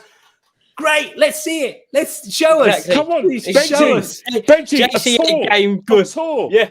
A tour around the country. That's what we're about, a tour. There you go, touche. Kenny JCA Games says, just came here to say Tyson is going to win. And that is just a great thing about this fight. We've probably had at least 30 people on the comments with completely different opinions. It's polarizing the whole nation. And that is why it will be one of the biggest fights in British history. If it comes off, it will be one of the biggest fights. It will certainly be the biggest fight of my lifetime. But we'll know at the end of the week. We'll know by the end of the week. Tyson Fury can talk as much, as he likes. He's got a massive payday. Bing. And let's face it, the Fury. Everyone you speak to, John Fury, his younger brother Tommy Fury. What is the theme? This is going to be Tyson's easiest fight. All right then, let's see. Show us. We're going to find out. We're going to find out. Well, look, and as someone said in the comments, Tyson Fury said that Billy Joe Saunders is going to take Canelo to school in their fight. And well, show us. Great. And let's see it. That's why it could be, again, with these fights, hopefully we've got AJ Fury, we've got Canelo, Billy Joe Saunders, we've got Josh Taylor versus Ramirez. It could be one of the best years for British boxing. We've got unification, undisputed. It's going to be brilliant. Tobot Moradeo says AJ knock him down in the second round and knock him out in the third. Again, another great opinion. We can't say show us. Let's see it. Let's please see it. And I've got to ask both of you guys. We've got so many opinions and predictions in the comments. If you had to say right now who wins that fight, Kenny, Tyson Fury on points on a majority decision. Interesting. And look, so many people agree. Benji. We've answered this question before, and I have in the last time we did this. I got a guitar plectrum here. It's got a writing on one side, and I just flipped it, and it came up AJ. So just to bouncing that, I'll say, I honestly don't know. I'm on my own channel. I'm going to do videos on my own channel. I'm going to do a video on why Tyson Fury wins. Who was that in the background? Someone disagreeing. Has she got something to say to me? No, she's talking to her sister. Okay, but look, I'm going to make 2 videos on the channel. I'm going to tell you why Anthony Joshua wins, and I'm going to tell you why Tyson Fury wins, because I can see keys to victory for both. I'm just desperate to see the fight, Joe. Make it happen. Yeah. You make Don't it tell happen. me. Yeah, I wish I could. And I'd have it in my back garden and let no one else see it apart from me. I know you live down the road from Eddie Hearn, so just go and give him a knock. Give you a little nudge. I wish I could. So, final comments, both of you, on AJ Fury, and then we'll move on to the upcoming fight this weekend. Andrade versus Williams. Ken, final comments. Will this fight get announced by the end of the week? I hope so. I really hope so. And I think now they both announced the fact that they've been presented with site fees and site offers. It will be announced this week, and hopefully we will have a date. Not just it's going to happen. I want a date. So I want something concrete, and then we can start making our plans. And just think the press tour. Dude. Well, yeah. Let's get a date first, and then I want them to go, and I want everything. I want the whole thing. I want Good Morning. I want Good Morning Britain. Then I want BBC Breakfast. And I want Sky Sports, BT Sports, BBC, every sports channel in the country. Then go around Europe, promote this fight, and give it what it deserves. Right. If this is the biggest fight in the world, well, let's go and let's prove it by promoting the hell out of it. Yeah, definitely. Benji, final words on AJ Fury? Well, I'm just getting sick of all the talking and all this sort of thing. I just want him to get on, announce the fight. It's raising my blood pressure quite a lot. I'm just sick of it. Just make the damn fight happen. I want to see it. Just so yeah, just make the fight happen. I'm sick of the talking. That is the one thing I think everyone in the comments will agree to. And please hit the subscribe button. Pep Talk UK, one of the best place for your boxing content. Just hit 17k subscribers. Let's get it to 18 as quickly as possible. And get involved. One of the last topics of conversation this week. We've got a big fight. WBO middleweight title in Florida. Demetrius Andrade versus Liam Williams. Kenny, who's winning? What do you think is going to happen? And are you looking forward to the fight? Liam Williams, there's a lot of noise in the house, but I'm going to just say this pretty quickly. Liam Williams is going to lose in a 10th round stoppage. This has been his second experience of world title fight. His only 2 losses came in a retirement against Liam Smith in the 9th round in 2017. In a rematch, he lost unanimously against Liam Smith again, both times in Manchester. He's a very good fighter. He's got a lot of skills, but Andrade, with that southpaw stance, too strong. And one thing that I like about Andrade, he punches straight, especially that straight left hand. And I think that Liam Williams will get taken out by that. He'll put a good show, but Andrade will just have too much for him. Yeah, no. Benji? Well, I like Liam Williams. He got a great style of fighting, comes forward and he goes to have a fight. And you know, when that first bell rings, he's going to be going forward and he's going to be looking to pressure, to hustle. And he wants to take, he wants to take them titles home and that. He wants to go and take the fight to Andrade. But again, with styles like that, Andrade has the style to sort of negate that. He boxes well on the back foot. He's got moves. He creates angles, awkward southpaw. Obviously, he's got a fair few knockouts, so he carries a bit of power there as well. Yeah, I'd love Liam Williams to go and go and do the business, but you have to say he's the underdog in this one. So we'll have to wait and see. I think it could be a very good contest. I look at Andrade and I think, he's undefeated, but he hasn't got that aura of invincibility about him as like a Spence or a Mayweather or a Crawford or anything like that. He does look hittable. He does look beatable. His head movement isn't that special. I think his balance isn't as good as the boxers that I've mentioned. So who knows if Liam Williams can get in there, rough him up, get him out of his comfort zone, make it a torrid battle. Maybe he can do it. I hope he can, but I can't fault Kenny for his prediction really. Welsh Woody says the machine is going to beat him down. He certainly will come to do so. I don't think there's any chance that Williams will try and box Andrade. That is just not his style. Kenny Ken, is there any chance that Andrade can knock Williams out? There is. I think there is. I think, what will happen is that they, a straight on. One thing about Andrade is one of the things that I like about him, one thing I'm always saying, he punches straight. And I think that because of the Williams' come forward style, I think what Andrade needs to do in order to do that, it's got to be the jab. Use his jab a lot. Because especially when someone's coming there for war, the jab is a negator. The jab is a negator, and then you do a few combinations. I think the straight left will be the signature punch that I think will cause the stoppage in the 10th round.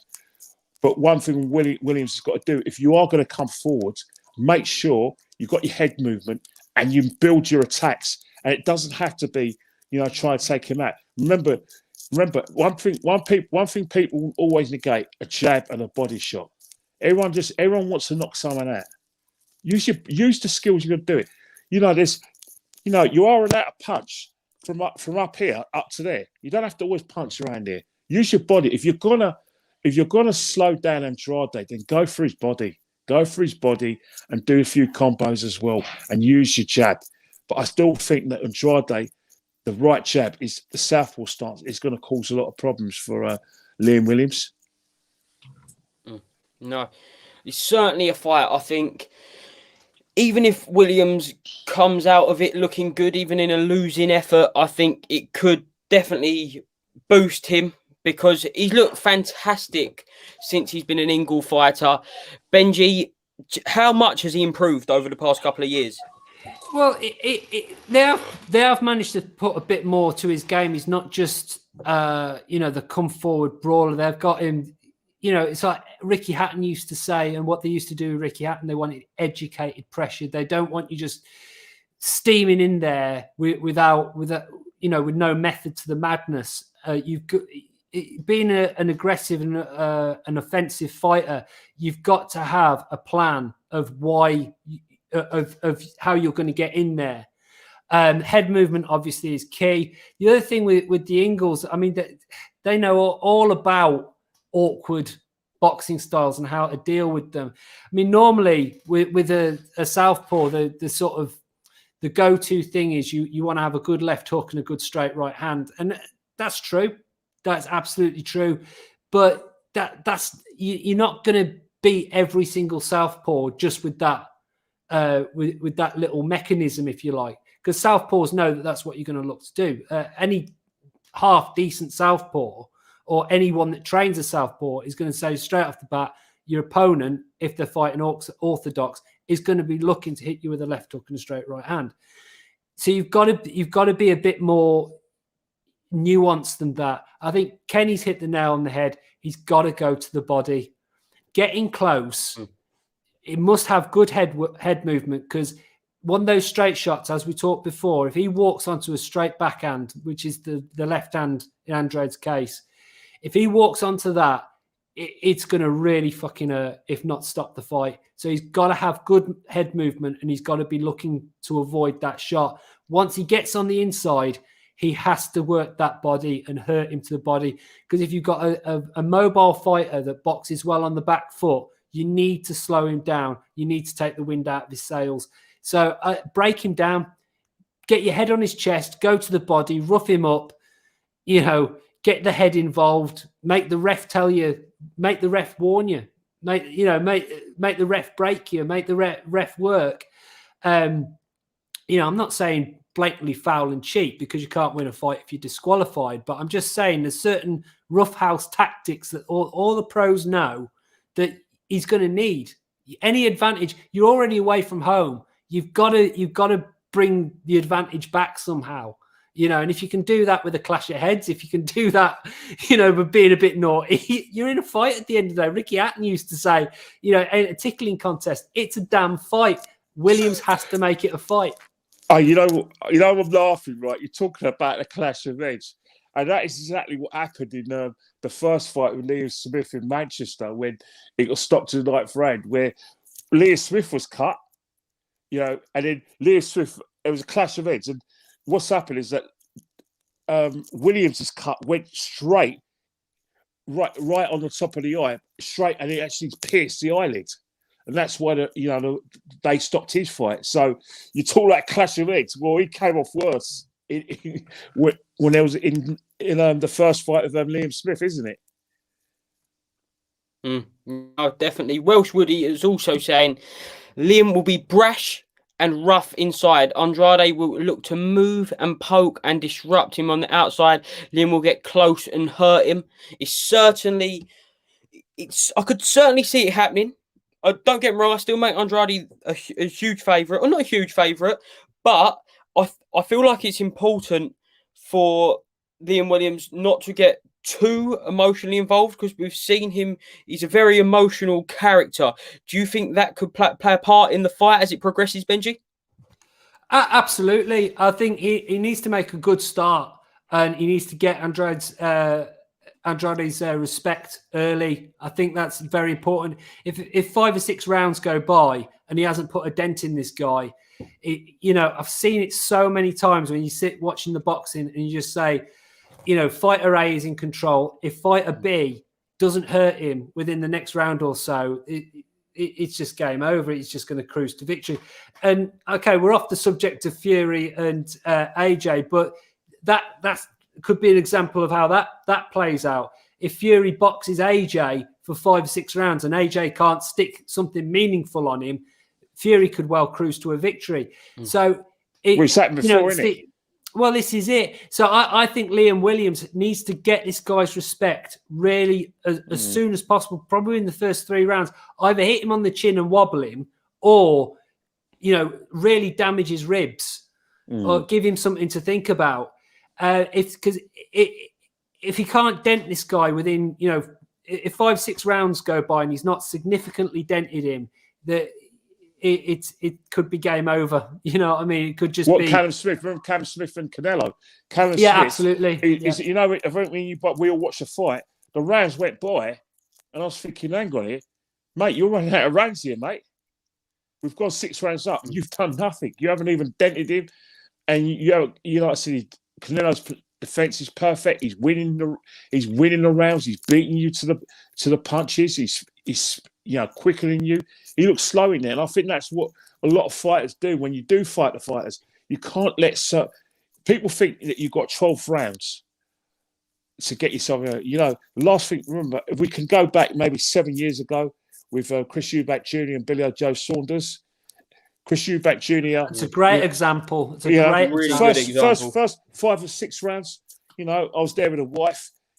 And we're thinking, hang on here, what you doing, Chris? Everything's just gone by. You've let 6 rounds go by, and then 7th round, boom, boom, trying to catch up. But yeah, you've hurt Billy Joe Saunders, but you're thinking you can't give away rounds against fighters, especially good boxers. Good boxers would love a 3 or 4 round start like Canelo, like Billy Joe Saunders, and I think that you've just got to nail spot on. And I think what happens with these fighters as well, they panic as well. They panic because the person's up for it, and they get the boxer's doing everything right. He's being hard to hit. He's catching you, and he's moving away, and you're looking tired in there, and you're spending more energy actually trying to chase something and throw punches which are not landing, or not as landing as you much. And I think that's what you need to do, is that you've got to make your pressure count, and you have to land something meaningful. But it's easier said than done, especially against a skilled fighter. It is, and Billy Joe Saunders is going to have exactly the same problem when he fights Canelo. If he can't put a meaningful dent in him and stop him from wanting to come forward, I don't see how he's going to last in that fight. You with these top level guys, pound for pound types, undefeated types, champions, you've got to get their respect early. Otherwise, they're just going to bend you over and pull your pants down in the middle of the ring. You know what I mean? Well, it does happen. But the one thing about heavyweight boxing, we watched the first Deontay Wilder fight against Tyson Fury, and we're all thinking, bloody hell, why we're just running out of rounds here, isn't he? He hasn't really done anything. Then he's knocked him over in the 9th round. And then Tyson Fury goes, and then he knocks him over again. With the Undertaker, well, obviously something like Paul Bearer and the Undertaker got involved in that. But it's one of those things where, and I think talking about the AJ fight as well, you don't rely on your equaliser. AJ's equaliser has always been his uppercut. His uppercut, and then he comes in with a left hook and he does the finishing. If he's waiting for about round 7 to get his uppercut, then you've got problems in that fight. I'll pull him out of the fight if he hasn't laid a glove with Fury in 8 rounds, because he's not going to win. No. It's a really fair comment there, Kenny Ken. But Welsh Woody has come up with really good comments tonight. He's obviously a big Liam Williams fan, Welsh by the sounds of it. He said Callum was a scared champion, obviously referring to Callum Smith against Canelo. And Liam is an animal these days, and he won't let it slip. And he's a great fighter, Liam. And he certainly will try to be an animal, but I agree with what you're saying, Kenny. It's important that he turns that animal into something that is not only pressure, but it's calculated pressure and has to be accurate. No, but Eddie Hearn has also said over the past months when the fight went to Perspies that it's going to be a hard sell, this one, Andrade Williams, because the American audience don't know Williams as well, and they could be underestimating Williams. Do you think there's any possibility that Andrade could be underestimating Williams and that could sway the fight, Benji? Well, it's possible. And again, we talked about like a whole hour and a half ago. Time's gone quick, man. It's been a great one, this.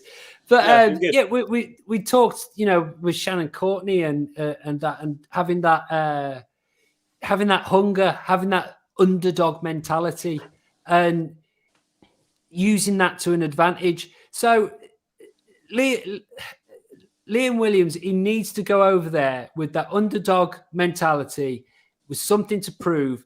If he beats Andrade, it's going to make a hell of a statement, because people are going to underestimate who's this guy. He's going to, his stock is going to go through the roof if he does this guy. So, you never know. He's got to hope that he makes the mistake of underestimating him. It's a little bit wishful thinking. You can't rely on that going to a big fight. But the thing is, it's all right saying, oh, these guys get scared when they get in the ring with a champion or a pound for pound or whatever. The thing is, I don't think it's necessarily fear, but, when you're stood there in front of Canelo or God knows who else, Tyson was brilliant back in the day. He had people beat before the first bell rang. I'm sure most of Tyson's opponents, the night before, I'm going to go in there, I'm just going to hit, I'm going to stick one on him. As soon as that first bell goes and you've got that coming towards you, you're going to be like, and then when he hits you, oh shit. You know what I mean? That must be the demoralizing thing. You go in there with the best intentions and you go in there, right, I'm going to stick it on him. I'm, no fear, no pain, Rocky IV style, And then someone like Canelo or Tyson or, Deontay Wilder, because he got a big punch. When when that first shot lands and you go, oh shit, I can't take 12 rounds of this. How the hell am I going to get, it takes a very special type of fighter. Nigel Benn against Gerald McClellan, he was put through the bottom rope in the first round. He had to climb back in the ring. Gerald McClellan already had this aura of invincibility. And then Nigel Benn says in his book that first punch land, and he just felt almost like an electric shock go through his body. He couldn't believe how hard this guy hit. People like Nigel Benn, they're not 10 a penny. These are a very, very rare breed of person that can come back from that. So it's much more easier said than done to get in there and not be overwhelmed by the occasion when the person standing across the ring from you is a monster. Yeah, no, I completely agree. Pep Talk UK, get your questions in. Smash the subscribe button, smash that like button. Let's get a chat going. We'll get a few more questions before we leave. It's been a great live stream tonight and enjoyed the topics. I'm going to pose one last question to both of you about Andrade versus Williams. Dream opponents for the next fight if either of them win. So dream opponent for if Williams wins, and dream opponent for if Andrade wins. Kenny Ken? You know what? Talk about Andrade. Before they even got together, Williams was talking about Chris Eubank Jr. and Andrade was talking about Billy Joe Saunders. So it was like one of those things where this is a fight that both fighters are taken, but actually this is not their first choice. Because Williams has looked at the sort of the aura around Chris Eubank Jr. and was thinking, right, I'm going to teach him a lesson, blah blah, and that was what I was hearing. Andrade has never not wanted a piece of Billy Joe Saunders. Both southpaws, both got unbeaten records, and he generally believes he's a better boxer. He could take out Billy Joe Saunders. So, you know, the boat maybe if Andrade would look at Billy Joe Saunders, because I think even if Billy Joe loses Canelo, he loses. I don't know. I know this is a horrible football speak. If he loses well, that's a fight. That maybe they could look at. And then if Williams wins, then he's gonna be saying, right, Chris Eubank Jr. is fighting in the undercard of the Trevor fight. He's fighting Morrison from Manchester. We're assuming if Chris Eubank Jr. wins, Chris Eubank Jr. is not going to want anything to do with Williams because he's going to think he's inferior to him. But Williams will think, come on, I've got a belt here. Come and get it. You know what I mean?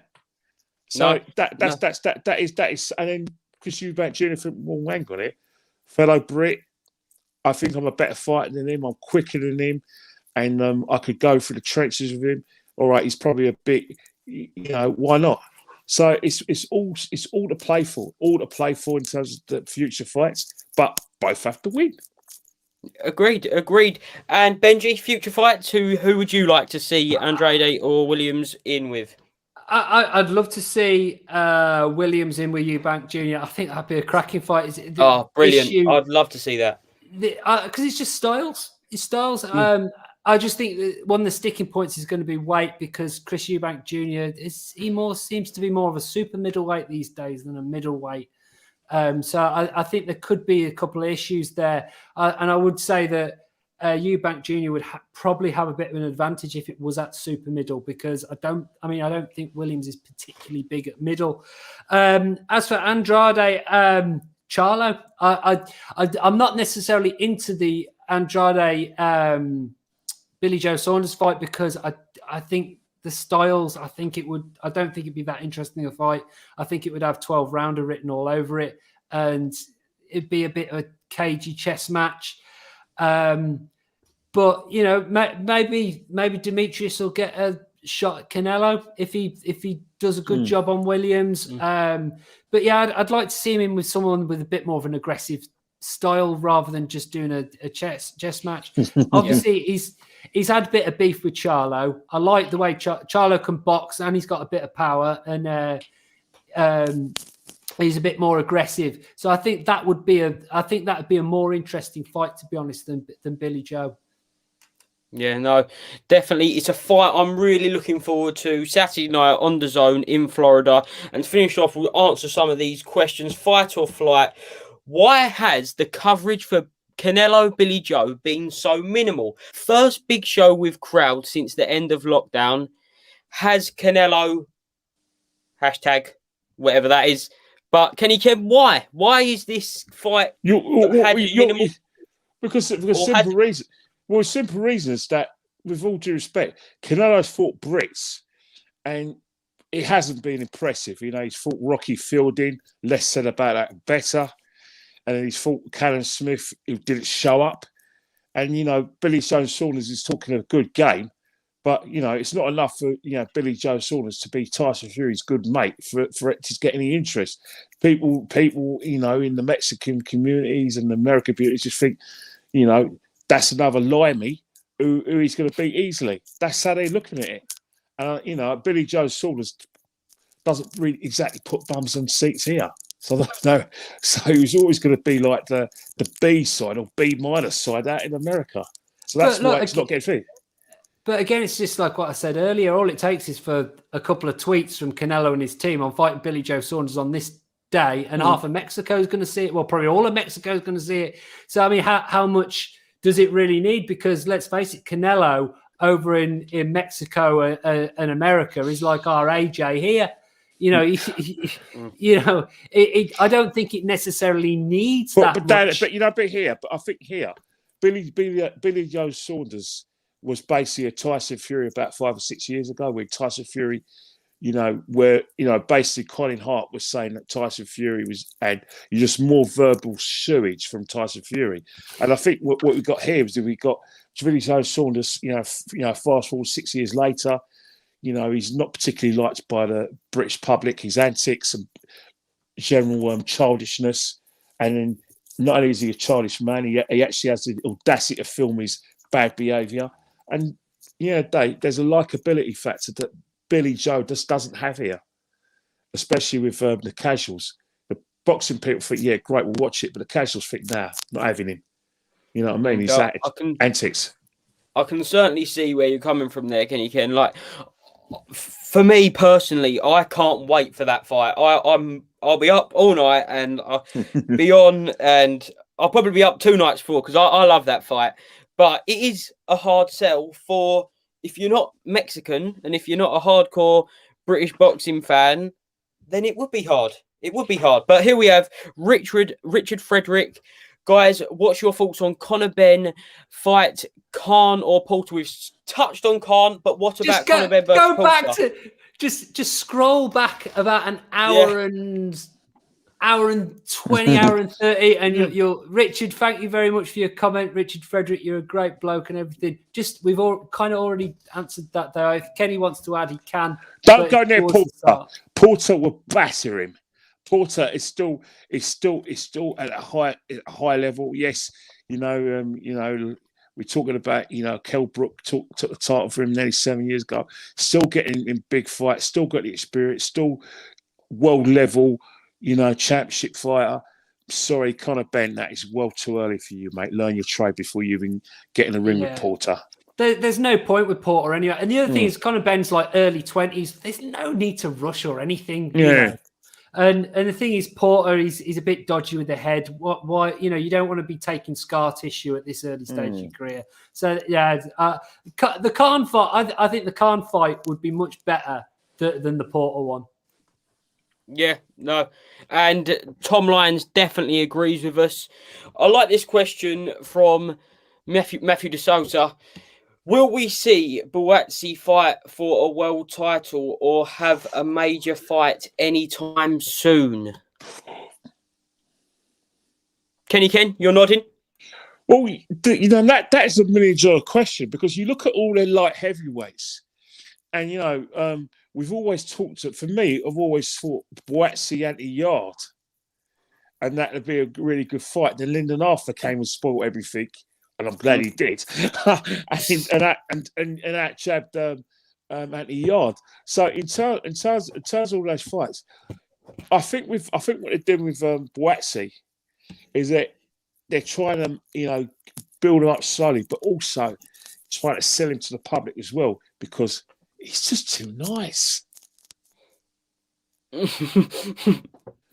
He certainly does come across as a lovely guy. Who would you like to see him fight then next, Kenny? For me, I like. You know what? I don't want him to get any. I don't want him to waste his time with fighters like Spellman. I would really put him with Lyndon Arthur. I really want him with Lyndon Arthur. I think that'd be a really good fight. Buatsi's got concussive power. Lyndon Arthur's quick and he's got a good jab. I think that can cross over. Depends on Frank Warren and Eddie Hearn getting together. But why not let your lads make some money? There's money. There's money in that. Obviously, the fight that everyone would have liked was anti-Yard, and that can still happen. Anti-Yard feels that he beat Lyndon Arthur. He's still taking credit for that loss in Russia against Kovalev. Try that. I think Buatsi's ready for those sort of fights now. It really is. And I think that's the level I want Buatsi to fight in. We saw Joe Smith Jr. win a version of the world title at the weekend. Do you think Buatsi could potentially fight him, and do you think he could do well against him, Kenny? Yeah, he could do. He definitely win the title. And maybe if he wins the title and fights him and takes the title, which I think he'll do, then again, that a domestic fight, anti-Yard challenging Buatsi, or Lyndon Arthur challenge Buatsi, I think that puts bums on seats. All right, Lyndon Arthur, and isn't so much mouthy, but his trainer Pat Barrett is mouthy, so that could put a bit of a jam in a donut. And anti-Yard, what you got? Lions in the camp. Yeah, that'll settle fight as well. I mean, they're talking more about lions than boxing in that fight. In the last one. That's Peter Fury's words, by the way, not mine. Yeah, no, you know, you stay away from that one. yeah. quote Peter. Benji, what do you think? Buatsi, is he ready for a Joe Smith Jr.? Is he, dare I say it, Bivol? Well, look, I mean, I'm just having a quick look over the division, and he needs to get in the mix with Lyndon Arthur, as Kenny said, Anthony Yard, obviously. Craig Richards is in with Bivol next, isn't he? May 1st. Craig Richards had a good win over Big Shaq, which I was gutted about because I love Big Shaq because he's kind of local. So I'd love to, get Buatsi in the mix, get him in with these people. If we could see, domestically, we see Yard, Richards, keep Big Shaq in there because I think he's still got plenty to offer. Buatsi, and who have I missed out? Lyndon Arthur. That's 5 light heavyweights domestically that I've just named. It's fantastic. Let's see them all box each other because it kind of reminds me a little bit like the current domestic light middleweight, super welterweight division where you've got Cheeseman, Fowler, Fowler, Fitzgerald. Yeah, and they're all boxing each other, and we're seeing great tear-ups. We're seeing great fights. So domestically, the light heavyweight division in this country could be something similar. I hope Craig Richards, beats Bivol. I think that'd be absolutely fantastic. But Buatsi, he's good enough. Get him in the mix with these guys, definitely. John Hughes says Callum Johnson is the best British light heavyweight by far, and he is overlooked. He's obviously just signed with Frank Warren. You say you agree, Kenny Ken? Definitely agree. I mean, I look at his career and I think, hang on here.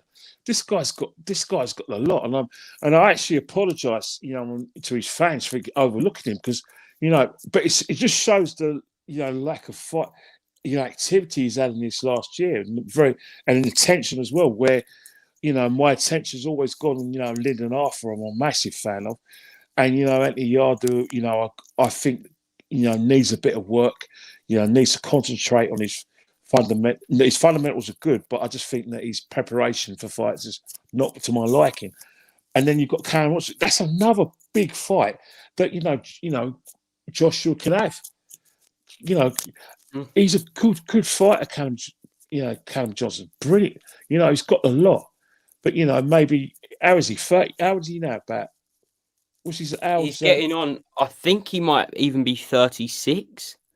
Again, that's the thing. I think I'll have a look now. I think it's born in 84, 85. He needs to get a move on. You know what I mean? No, 100%. 100%. Last thing for today. It's been a fantastic live stream this evening. We've had some really good chats about last week's fight night. AJ Fury, as ever, it seems. And Andrade Williams. Matthew De Souza says Billy Joe Saunders has fought poor competition since David Lemieux. First of all, has he? And second of all, is that Billy Joe Saunders' fault, Kenny? Not his fault. It's not his fault. He has, but come on. Martin Murray needed a nice little payday before he retired. And then, Martin Murray's a durable fighter, but really, truly, he's a like if you like cricket, you've got medium pace bowlers and you've got bowlers that bowl 95 miles per hour. Martin Murray's just a medium pace bowler, and he's had some good fights, Martin Murray. But his best days were behind him. I mean, God bless his soul. His trainer, Oliver Harrison and everything. He got absolutely robbed, the poor man, in Germany. Unforgettable fights that I thought he won.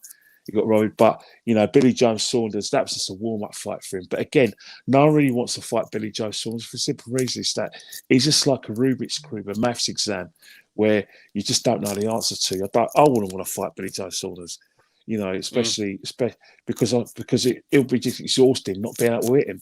So it's not Billy Joe Saunders' fault, but again, it's the same sort of thing. Marketability, Billy Joe Saunders, the casual boxing fans ain't having him.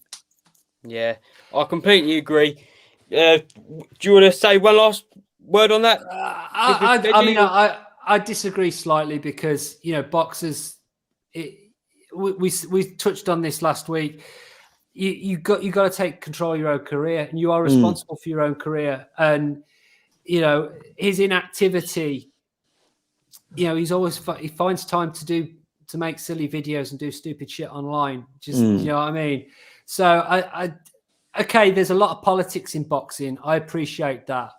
But I just feel if he was knocking on Eddie Hearn's door or Frank Warren when he was with Frank Warren saying, look, put me on the undercard, this, get me a fight on that.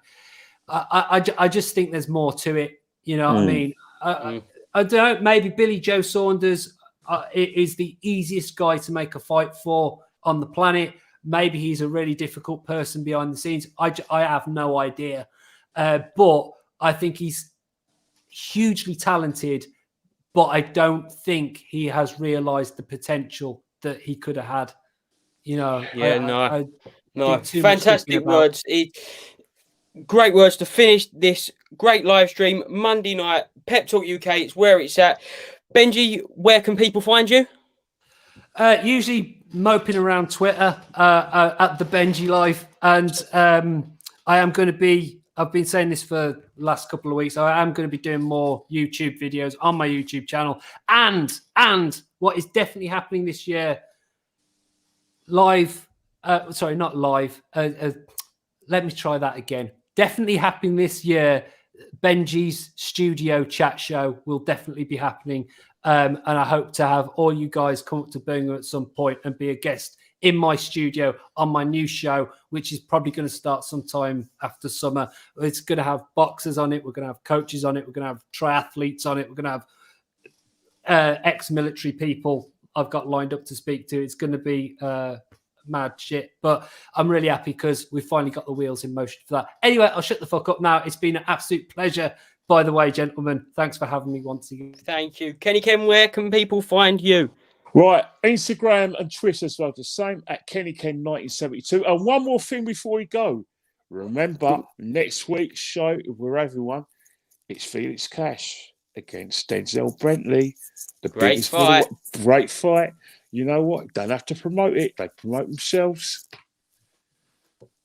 Fantastic. Fantastic. You can find me, j.pew_13 on Instagram or Boxing Features YouTube, my channel. Big shout out to Pep Talk UK and Pro Bees for allowing this to happen. Thank you to the viewers. Make sure you hit that subscribe button, smash a like for good measure. And if we don't see you before, we'll see you next Monday.